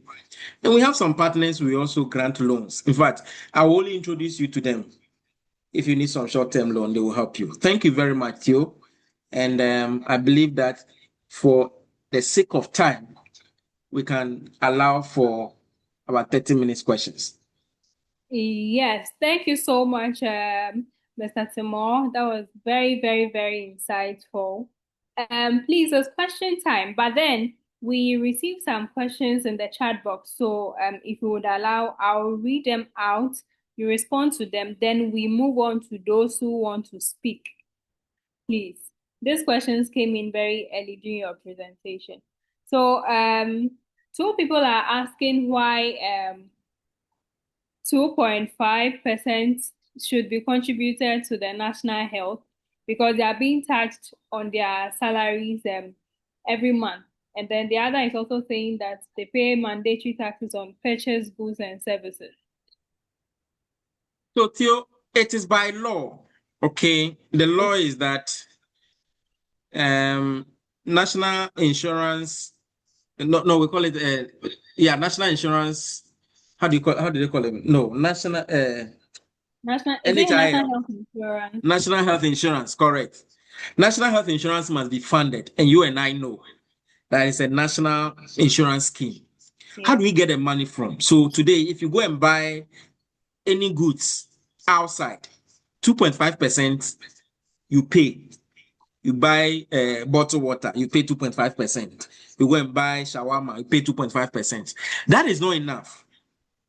So we are saying that, well, people must also contribute from their pension scheme. After all, if you are sick and you go to hospital and you use your national health insurance, it is also a social security. That is why we are saying that by law, and in fact, this is enacted in the law, it's put in the law. We are saying Senate collect 13% from 13.5% from all employers. Okay. And employees, 13% from employers and 5.5 from employees. Put it together, the total gets to 18.5. 5% will go to tier 2 for their pension. But out of the 13.5, take 2.5% to social national health insurance to support the government agenda. So I believe that that is the policy rationale to help. And it is by law. That one, you and I cannot change it. All right, okay, thank you. And I would like to ask, is that why SNIT contributors do not pay for national health renewal? Yes. Okay, because our money's already been taken. All right. Our money already there. Unfortunately, I'm one of the least people. I am thinking that national health insurance should have done more. I'm hearing, in fact, I don't even know where my card is, but I'm hearing that if you are sick and you go there, some medications it doesn't even cover. Okay. All right. Okay. So we'll take Mr. William. Mr. William, please unmute and ask your question. Hi, hello. Good evening, and Mr. Timore, thank you very much for the enlightenment. Mine is not just a question, but I'm still trying to understand the calculation on how much one is supposed to gain after a whole years of contribution towards the Senate. So one will say that if I'm supposed to let's say contribute for 15 good years or so, and I'll be giving, looking at the calculation you make, I'll be giving something like 300 cedis. Sorry, that's maybe 2,000 cedis a month. First, I want to know, are you going to collect that amount till you die, or there is a specific year that you are supposed to be taking up to that year, and then it ends? And if that is so, then why don't I maybe also be saving that money in the bank rather than paying Senate and to be receiving that amount in quote very peanut? Yeah, thank you. Theo, maybe we can take some more questions then. Okay, Madam Gloria. Good evening once again. Good evening. And thank you very much, Mr. Francis. I think you have delivered very well. But my question is that if you find out that there is some gaps within your pension contribution, can you go back and maybe try to pay for that gaps, or what? Okay, so we can take maybe the last one. Okay, I think she's not done. Okay, go ahead. Please, I'm done. Okay, all right. Reverend Augustine, then we answer the 3 questions. All right, thank you, Francis. Thanks for the great job done. You have dealt comprehensively with the topic, and I'm excited I'm here. As a former trade unionist, I can associate myself with all of that you've shared. I would like to share a personal story, and that is very brief. I have worked in corporate Ghana for 25 years, and before I had planned to go on voluntary retirement at the age of 55. But unfortunately, I was forced out of job by political game within the workforce at the age of 46, 47. And when I left, I decided not to work for anybody, whether private or public. The fortunate thing for me while working, I had a couple of businesses I was running by the side. And once I was forced out, I decided to get into the management of my own business. My plan to have retired at the age of 55 was to become a consultant. And I had gone ahead to plan, attended courses, buy books, preparing towards that before the unfortunate incident happened. So I quickly put myself together in that. And by the grace of God, for the past 6 years, I have been on my own, and I would say I am not where I used to be, and I'm not where I used to. I used to work from. So the topic, building a bulletproof pension or retirement, is very, very timely because many people are working. They don't plan for disruptive incidents like mine. And there are many, many people who I know have suffered similar fates because of one political affiliation or another. So if you are working currently, do not plan for your retirement. Prepare for your exit in work. Preparation is different from planning for retirement, and it will surely come. It may come when you least expect it. How do you survive the wilderness period at that moment is very, very critical. So today, I run a couple of business. I'm a consultant and I'm coach. I coach people on various issues, including patients. So I am excited. He delivered a perfect, profound guidance at the tail end, very, very practical. And I would say kudos to IDMC and kudos to the facilitator for guiding us through this topic, very timely for us to learn from. So congratulations. All right. Thank you so much, Reverend. Maybe we should have taken this at the end of the session, and then Reverend will send you an invoice. Anyway, so I think Mr. Timore, you can answer the 2 questions. Great. That's it. There's no other question for now, and then we'll come back for the next round of questions. Great. And I'm so excited. I'm so excited to hear the Reverend Minister talk. This is a testimony for all of us who have not retired yet. He said something which touched me. He said unexpected. See, sometimes we believe that we are so comfortable, but it can come unexpected. So thank you, Reverend, for such a practical life experience example you've given us.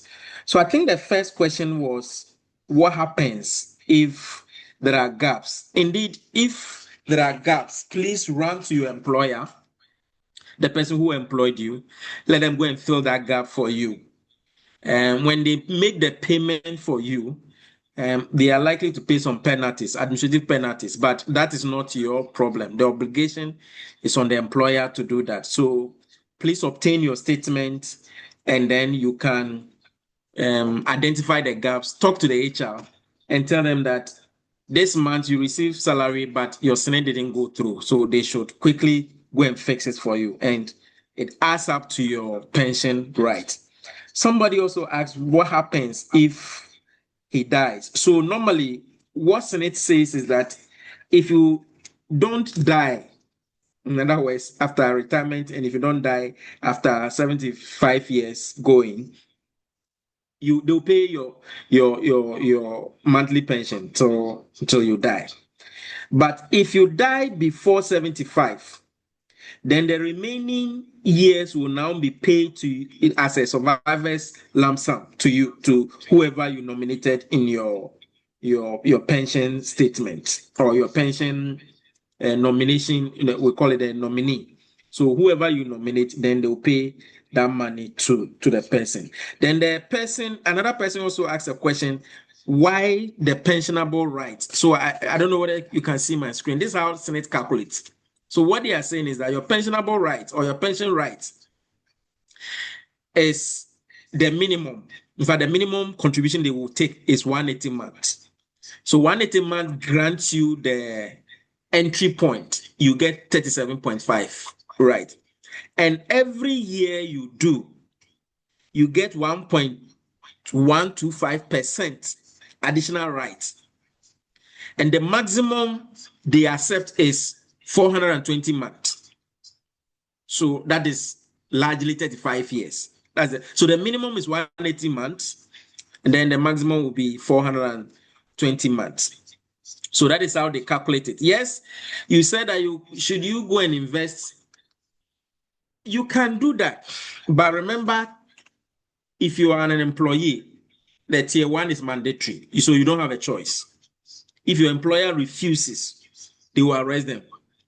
Last week, a friend of mine was summoned to court for failure to pay the employees' Senate. So we had to go and negotiate and find a way of paying. The man was complaining about cash flow, but he said things were not well, business is not moving on. He has not even paid the salaries. But what Senate was saying is that if you think things are not well and you are not paying and there are no activities, then you have to go to Senate office, explain to them that, look, I've suspended operations for some few months. I'll come back.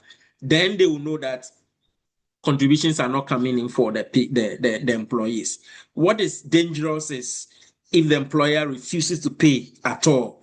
Because already, even if you achieve the entire 420 months, your pensionable right is very small. Your best 3 years is very small, let alone gaps are coming in. And if you're a student who have used your student loan to also offset some of the loan you took, then you realize that the number of months you are contributing is going down. So please take note of this and follow up on your pension statement, and then identify the gaps and draw the attention of your HR so that they can fill it for you. It is the foundation. It is not enough, but at least it's the foundation. Then when you get the tier 1 and tier 2 fixed, then you can now come and talk about the second layer, the one that gives you your main comfort. And with those ones, I will recommend that you do your own investment portfolio. If you know of someone who can help you build a nice portfolio, select some nice stock exchange equities, invest in them. They can give you good returns if you have time. One thing about shares is that shares, we don't rush it.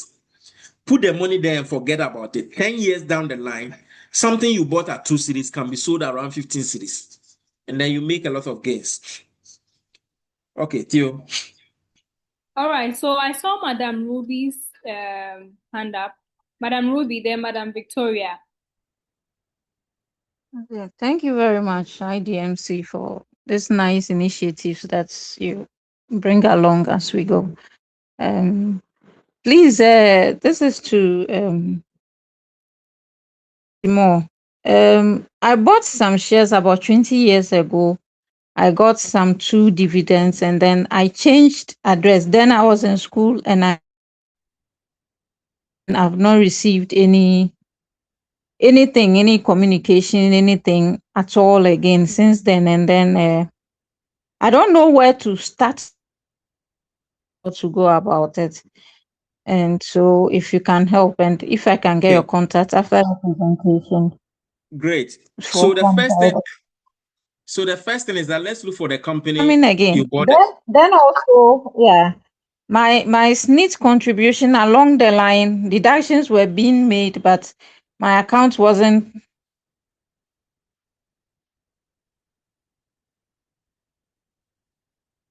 Theo, am I the only one? No, please. Please, can Okay. I ask my question? I traced up to a So point Madam and I'll Ruby, talk about it. Thank you very much. Madam Yes. Ruby, please, we lost you Yes, at hello. the point. Okay, so on the second point, I'm saying that No along problem. the way, please, am I back on? yes, we can hear you Can now. you? Okay. So my SNIT contribution along the way, the deductions were being made, but my SNIT number was not reflecting on my payslip. So it wasn't credited to my SNIT account. Let me say it like that. I traced up to a point when you go to this office, you are not getting any proper response, and up to a point, and I stop. So how do I tackle this from now? Thank you. Okay, Theo, so let's answer the question. So first is to, in fact, you can even Google the company you bought the shares. Look for the registrar. You type maybe if it is Ghana Commercial Bank, you can look for the Ghana Commercial Bank registrar, and then you contact them. We have the Securities Depository, what do you call it, institution, which is they are around CD House. You can contact them. Mostly they are registrars for most of the companies that are listed on the stock exchange. So give them your details and let them know when you bought the shares, and they can trace everything for you. I believe that because you change your address, that's why your dividends stop coming. Do you am I online? Yes, please, we Yes, can hear. please. Okay. We can hear you. Yeah, Ruby. So follow up with the registrars, and then your dividends is not lost. They should be able to find it for you. Just look for the companies, the shares you bought, and then if you can go to the Securities Depositories Limited online. They will assist you locate your dividends, and then you can amend your records. On the issue of your Senate, which is not reflecting, I believe you still remember the company you were working for. So go and collect your Senate statement. In fact, today, you can even download it online. You can log on, sign on to the Senate portal, then you download it. But if you want a printed version, go to their office, let them print it for you. Then you take it back to HR and tell them that these periods the Senate did not reflect. You were deducted, and insist that they fix it. If you have left the company and they are refusing, then you make a report to Senate, and Senate will do the follow-up for you. Okay. Yeah. She responded. Thanks. So we'll take Madam Victoria, and then I'll read 2 questions in the chat box. Okay, thank you, IDMC.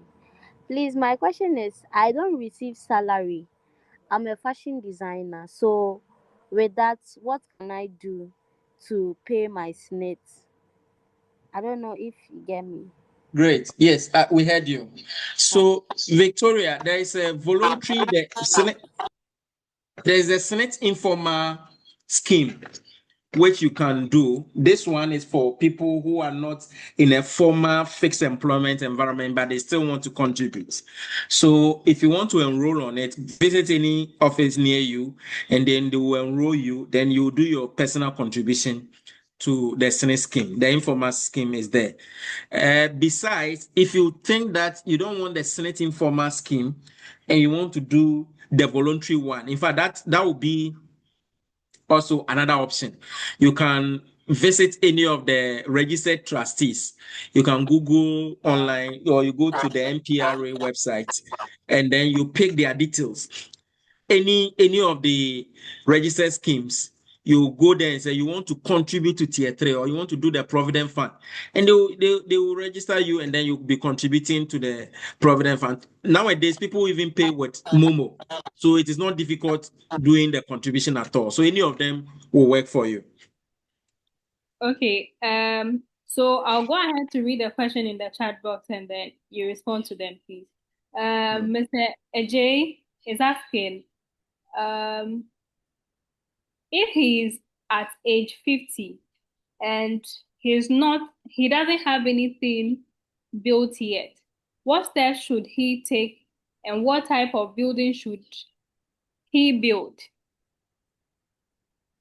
So he has 10 years. Still take the question again.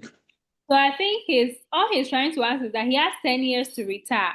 He's 50 Mhm. years. He has no building, like he doesn't have a house or any property. What Mhm. steps should he take? And then within the next 10 years before he retires, what kind of building do you think he can put up for his retirement or invest? Okay. Okay, so maybe you have already done your tier one Senate and you are up to date. You have tier two. And so 10 years to your retirement, even if you want to take a mortgage, please don't take the one which is more than 5 years because you don't want to go on retirement with mortgage repayment on your neck. So you can take some loan which can be paid within 5 years to build a very affordable house. A 2-3 bedroom is not bad for you and your family. That would be okay rather than going to build a huge mansion. So you can talk to any of these mortgage companies. They give you a very affordable one, but don't go beyond the 10 years because if you retire and you are supposed to service it, if you are not careful, they will come and take their building because you can't pay. So look for a 5-year building if you want to take a mortgage. Again, there are some companies where the tier two is sometimes used as a collateral. So in other words, if I don't know how much your tier two will be, but if you don't know, you can look for your statement. If your tier two is quite some substantial, let's say it's about 40,000 or 50,000, the pensions fund can decide that we are giving you a loan up to, let's say, 30,000, so that even if you are unable to pay, they will use part of your tier two when you retire, the 10th year coming. If you retire, they will use that money to pay off that loan. So you get access to immediate cash now to be able to finance that project you want to do. So you can also consider that. I don't know who is your tier two pensions scheme administrator, but you can talk to them to see. Besides, if you think that you have some money that you can also start at, I would recommend that a simple 2, maximum 3 bedroom is enough for you at this time. All right, so that's for you, Mr. CAJ. Mr. Gabriel is asking if there is any law for employers to refuse. Okay, if it is in the law for employers to refuse payment of tier one of employees who are being paid on commission base. No, and that is a serious offense.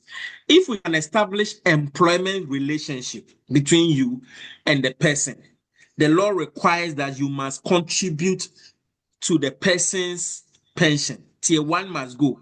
And in fact, the company must do their 13%, and then the employee must also do their 5.5. What normally some people do is that they try to coin the employment relationship and say you are not an employee, you are a commission earner. But clearly we go into it detail and we realize that there's an employment letter, there is salary, all the rules that governs employees also applies to the same person. So the employer has no option. He must contribute. And if he doesn't do that, the employee can just go and alert SNET and say, this person has employed me. He's not contributing to tier one. He's not contributing to tier two. And SNET will come and pick the person up. In fact, I've seen several employers going to court. And when they get to the court, because it's about employment and employees' pensions in their old age, the court does not have mercy at all. The courts deal with them roughly. So please do that. In fact, even your house helps at home, your house help, they are in employment. Your gardener, they are in employment. And if SNET gets to know that you have employed them and you're not contributing to tier one, tier two, SNET to come and pick you up as the guy in the house because you are not paying the SNET for those people. Imagine you have employed a house help for 10, 15 years and you're not paying anything. When this person retires, what is the person going to depend on? That's why SNET does not take these things lightly. So there are no options at all as long as we can establish employment, and it doesn't need to be in writing.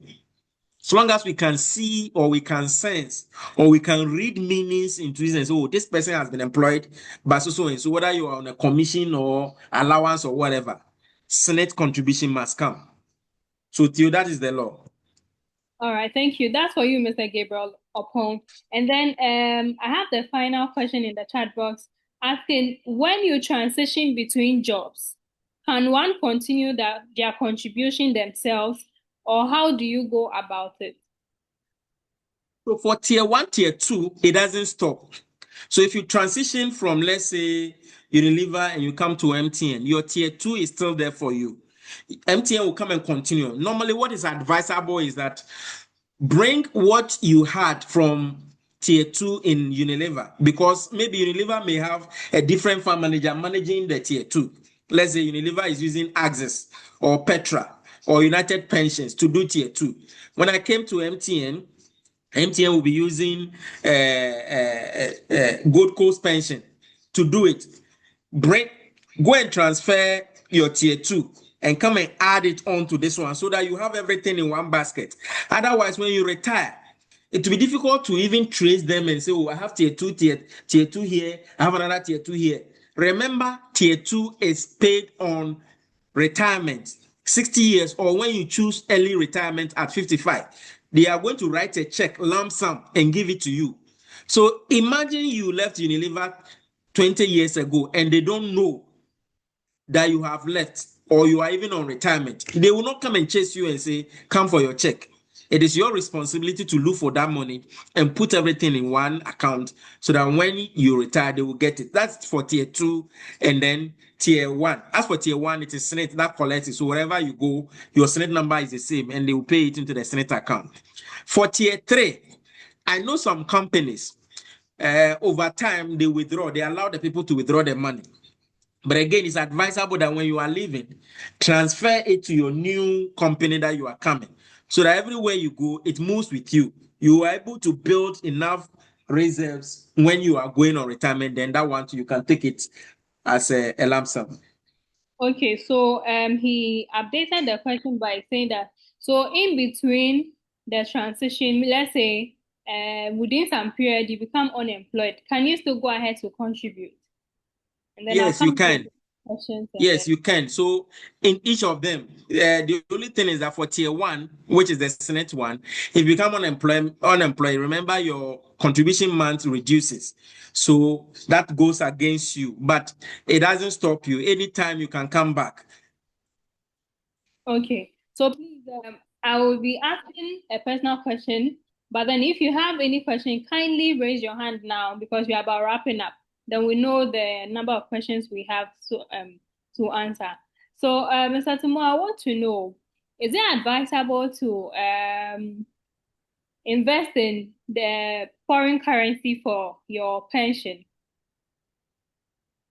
Yes, but we don't have any pension because the contributions are done in Ghana. If it is, unless you say that, oh, I have some money, I want to go and invest outside. So maybe you come and see me, I'm an investment advisor. Then I say, oh, there's some investment in UK or US.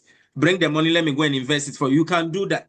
And I know some companies like Axis, they do that. They do offshore investment. You can do that. Maybe you want to hedge against the depreciation of the city. You can do that. But then in Ghana, if it is your employer, normally the employer will pay the money in cedis. So it's expected that the money that we are paying to the pension fund trustees or fund managers in Ghana will be in Ghana cedis. But nothing stops you from taking your money and going to US or UK and say you are going to invest in property. It's for you. As long as it is safe and it can be protected, you can invest anywhere you want. Okay, and you can save, let's assume you have a foreign currency account. Mm-hmm. Can be saving you can. Foreign currency, okay, as a way of... Yes, you can. But remember, when you are dealing in dollars and all those things, they must be subjected to the Bank of Ghana rules. There were times in Ghana here where Bank of Ghana said that they will not allow people to open a dollar account because they were trying to fight the depreciation of the city. People were just buying dollars and hoarding it. and keeping it there. So if you are going to withdraw your dollar, especially if you are not doing business in dollars, they will question you. But all of these things are subjected to the Bank of Ghana rules. But nothing stops you from doing that. If you think that you have genuine need for dollar account, you can do that. Okay, all right. Then we'll take our final 3 questions. So, Mr. Joseph, your hand is up. Kindly ask your question, then I'll read the final 2 questions from the chat box.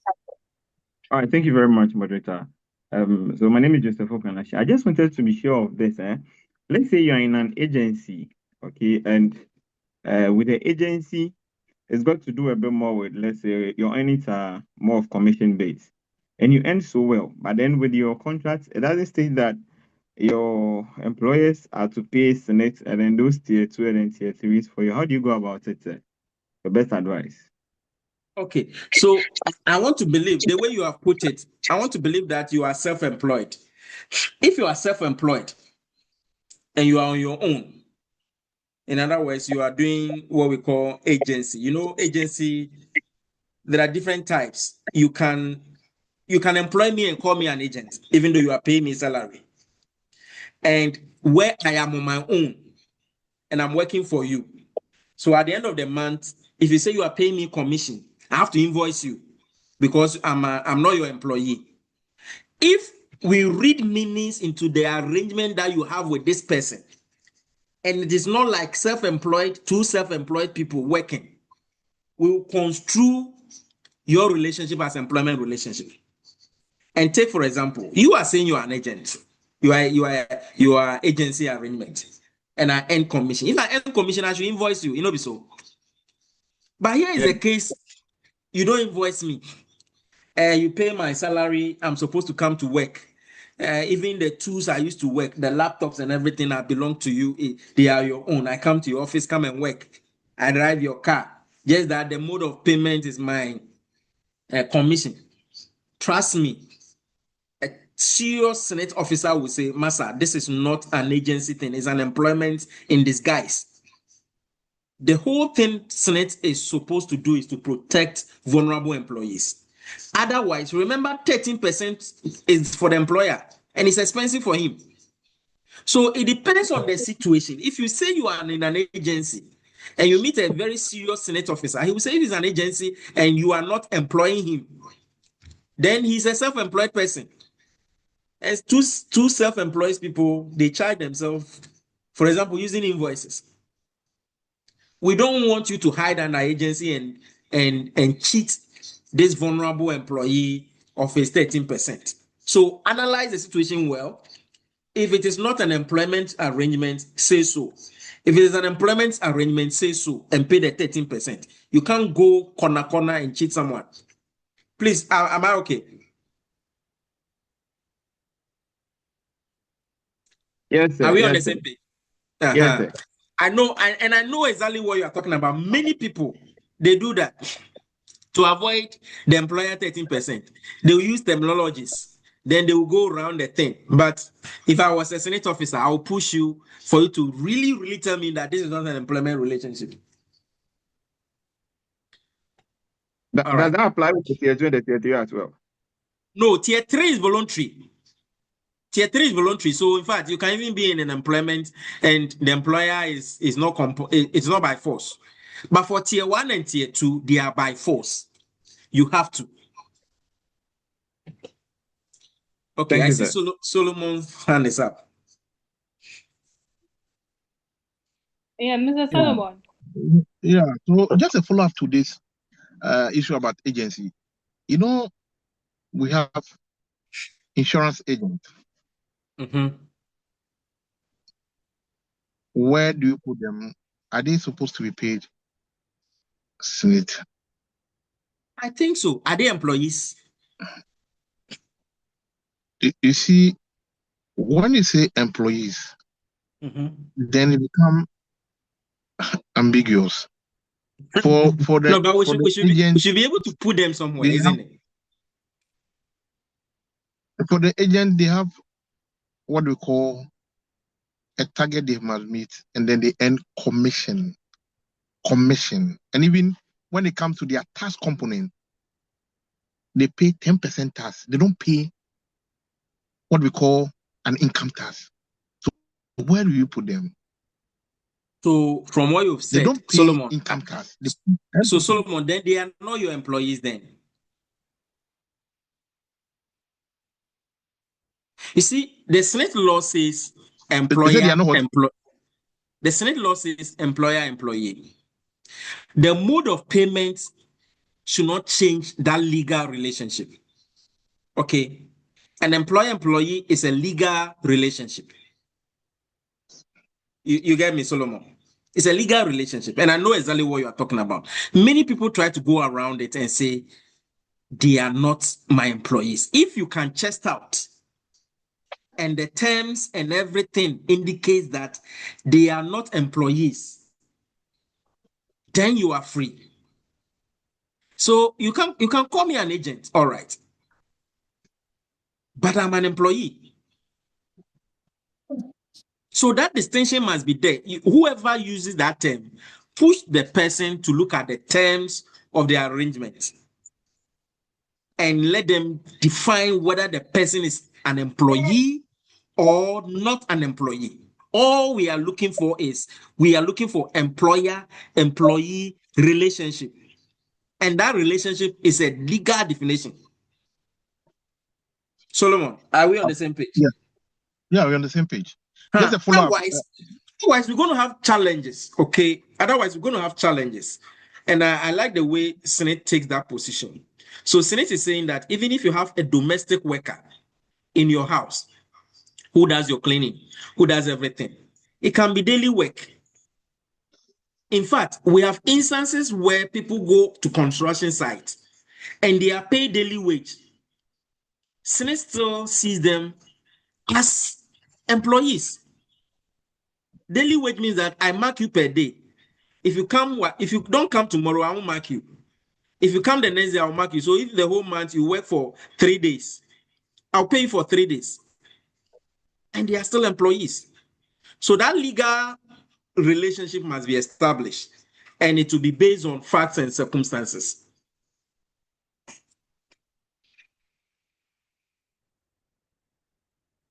Theo? Mr. Solomon, please, are we good? All right. So, like I mentioned, our final 3 questions in the chat box. So, Ms. Andrews is asking, please, does the transfer of funds from one fund manager to another fund manager incur any charges or deduction? No, it's not supposed to. But of course, some fund managers will say they are charging you for transfer fee. Normally, it comes in the administrative charges. You know, the fund manager also has some charges. So it's supposed to be part of it. So it is not entirely free. If you contribute to tier 2, take, for example, Petra. They are managing it. They are taking their fees. We call it the administrative fees. And normally it is based on the value of the fund. So you will see the direct charge to you, but they are charging the whole fund, managing the whole fund. There's an administrative fee for managing the whole fund. Okay. Mr. Edu is asking, please, if you started contributing and there was a break and you continue again, but you are not able to make the 180 months, will you qualify for the monthly pension? Senate says that's the minimum they have. Senate, in fact, the minimum they will give you a pension right is the 180 months. Okay, so does that mean that Osi cannot ashe? So you can go and top up and claim. So that is why they don't admit if you cannot do more than 180 months. Okay. Okay. So right. if you are more than 45 years today, Senate cannot register you. They will say no. All right. Okay. And then our final question. So let me just read this. I'm not sure whether it's a question. Let me clarify this one. So if, for example, there are gaps, you will not qualify for the monthly pension pay. what Senate will normally do when you reach retirement is that they will do return of contribution with interest. So they are returning your contribution with some calculated interest. So when they give it to you, then you go away. You don't come to them for any pension pay because you did not meet the 37.5% pension right. Okay. All right. My glory is asking, please, you were saying that you can use tier 2 as collateral to build a 2-bedroom self-contained.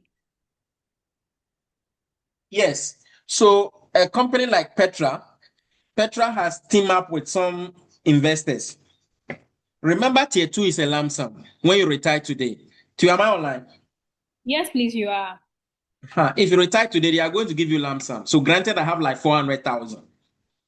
So Petra will say we are teaming up with state housing corporation to build some affordable houses.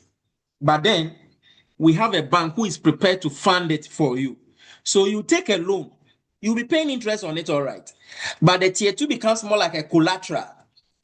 So that in case you are unable to pay the loan, then they go and fall on the tier 2. So you take a loan to build your house using the tier 2 as a collateral. So look for your fund managers for the tier 2, talk to them and ask them whether that option is available. Okay. All right.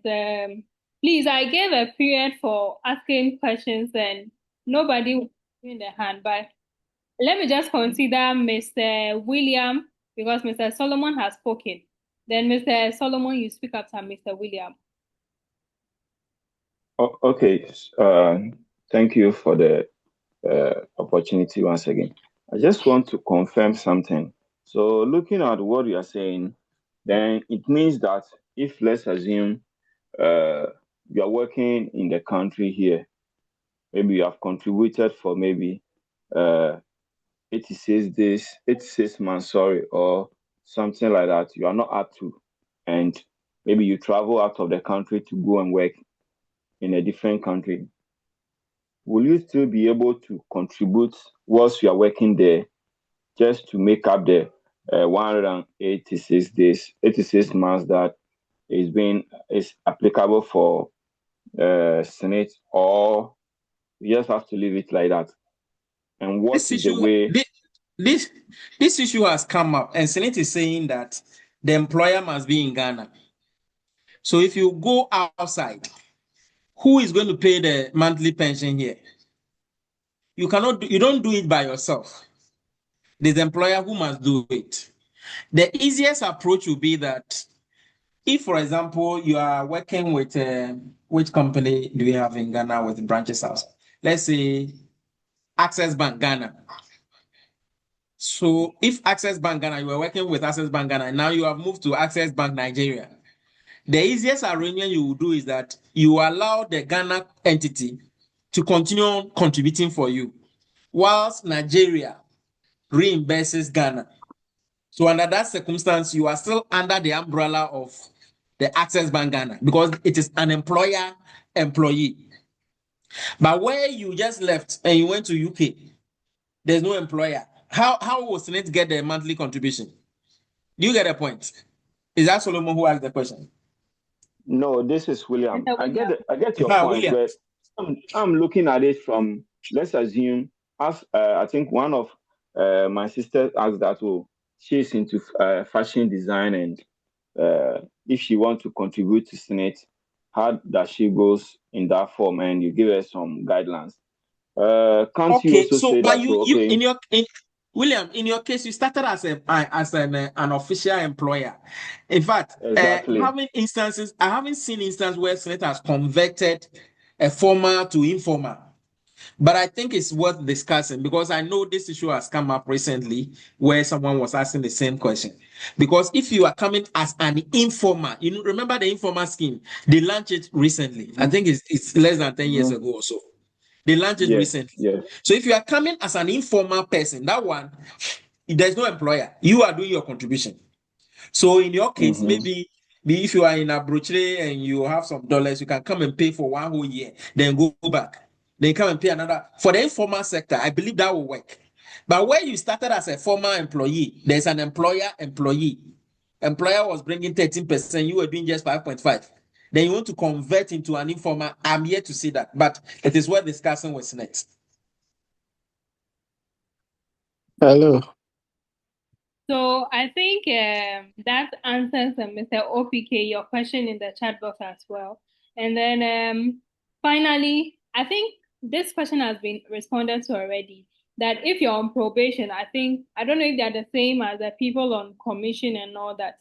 But the person is asking if you're on probation, let's say for 6 months, and in a company you just joined, are they supposed to pay your SNP during that probation period? Yes, they are supposed to. Probation is just a period where they are assessing your performance. So as long as they are paying you salary, Senate must go. Okay, all right. And I think you mentioned my Glory's answer during your presentation, but she's asking again, at what point can you withdraw your tier 3? So tier 3, you can withdraw after 10 years without paying any tax. But if you want to withdraw before 10 years, you pay tax at 15%. However, we normally recommend that don't touch it because it is your best bet for the pensions. Your retirement is your best bet. Okay. So I see some people who are complaining in the chat box about they working as insurance agents and not having their SNPs being paid until a particular period. I think we all have the answer now. You would have to go to SNPs for them to come for your employer and then get your retirement secured for you. It's also a way of bulletproofing yourself. So I think we don't have any other question again. Mr. Gabriel, you wanted to say something. We can take you as the very last person. Okay. Final, and then we close. Okay, thank you very much. I wanted to touch on what Mr. Francis said concerning somebody who was under the formal sector and coming back to informal sector. In line with what Mr. Williams asked, for instance, I think it's possible because some time ago I was under an employer and they were paying the SNET, but they changed the contract to make us agents.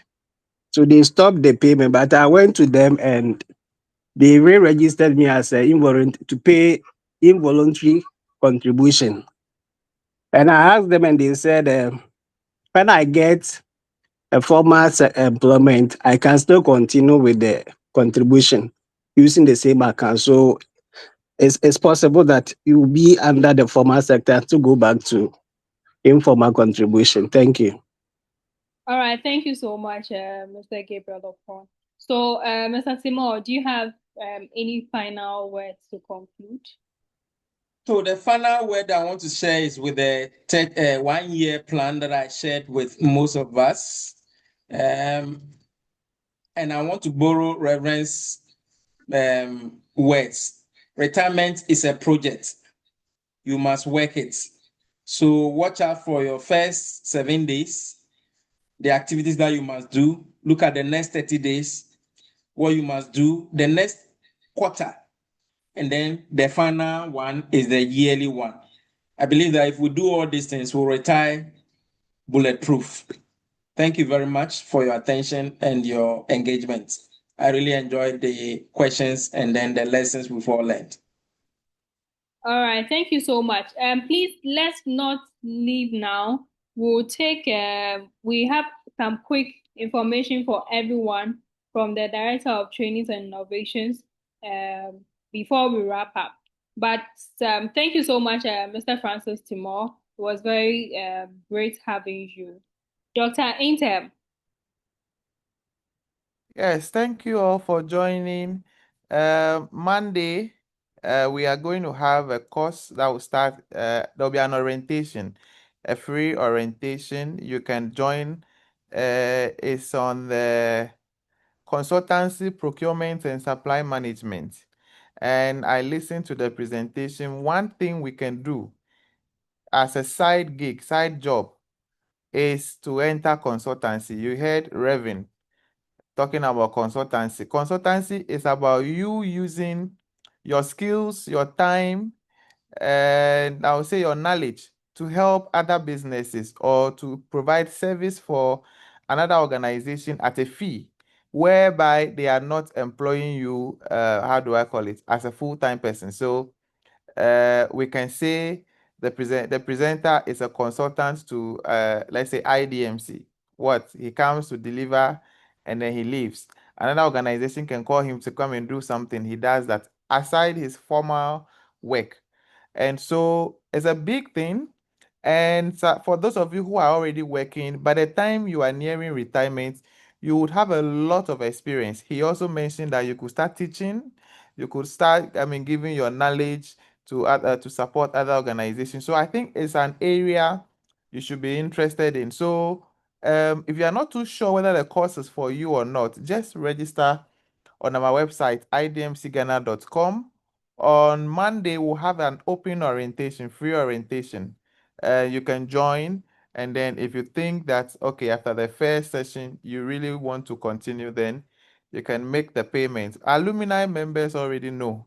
Once you have taken a course from IDMC, you become a family. And we have our own way of helping you to grow. And one of them is that all the other courses, again, you will take in your life. You pay only half, no matter the price. And they know. It's no longer a secret. So we want you to join the family. I know there are people here who have just registered for our courses and have not tasted it before. So there is procurement starting Monday. And there is Microsoft Office Management and AI tools. That will start I think that's next 2 weeks, I would say. So you'll learn if you are not too good with the Microsoft tools like Word, PowerPoint, and all that. And then a lot of AI tools that you can use in the office and in your line of duty or work. Sign up and then let's meet in class. If you have any administrative questions, I would like to take that now. If you have any administrative, aside the presentation, any administrative, question about what we do, or you are not clear with something, you can let us know now. If not, I hand over to the moderator, but see you in the orientation on Monday. Thank you. All right, thank you so much, Dr. Intem. So, please, are there any administrative questions? But then, if you don't have any, or later you need any assistance or support, with regards to what Dr. Intem mentioned, you can contact IDMC Ghana. Our website is idmcghana.com, and you can reach us on any of the contacts made available on the website, and we'll respond. Okay, someone is asking for a deadline for registration. Please, Doc, please respond to that and then we'll wrap up. Yes, so you can register now. The course that starts on Monday, you can actually register on Monday. So we have even opened it up. So Monday you can fill the form, Monday you can join. And then after you are convinced, Monday or Tuesday morning, you make your payment. The other course, the Microsoft one, they have up to next 2 weeks, Monday. Yeah, it's actually should be before the Monday, but we sometimes accept people on the Monday. You understand? So that one too, they have an orientation. I want to believe so, and then you can join. But it's good you take one or two of our courses, and you will not regret them. Other courses will be coming up in the year. So the good thing is that if you are interested in any of this, you take it, and then when the other ones come, you can enjoy the 50% discount on them. So you can just go to the website and then just register. Register doesn't mean you should pay. Just give us your details once you are sure that this is the course you want to take, and then we take it from there.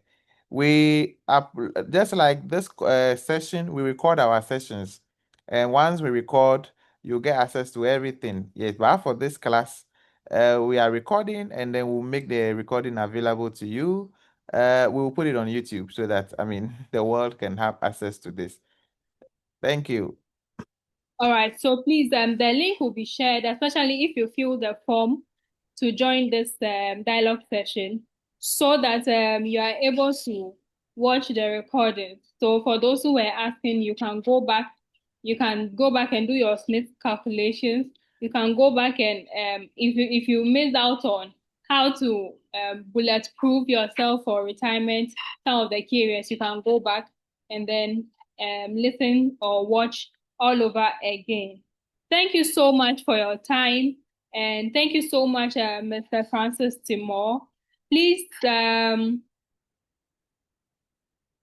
yes, like I mentioned, if you are interested in any of our courses as a way of securing other sources of income in the future, I'm saying this because we've had students who, right after taking some of our courses, they get employment, not because we connected them, but their skills give them that leverage. So please, you can take this opportunity and then you will thank us later in the future when you retire.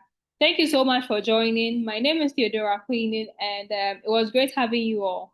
Thank you so much, Mr. Timore. Please do have a good night.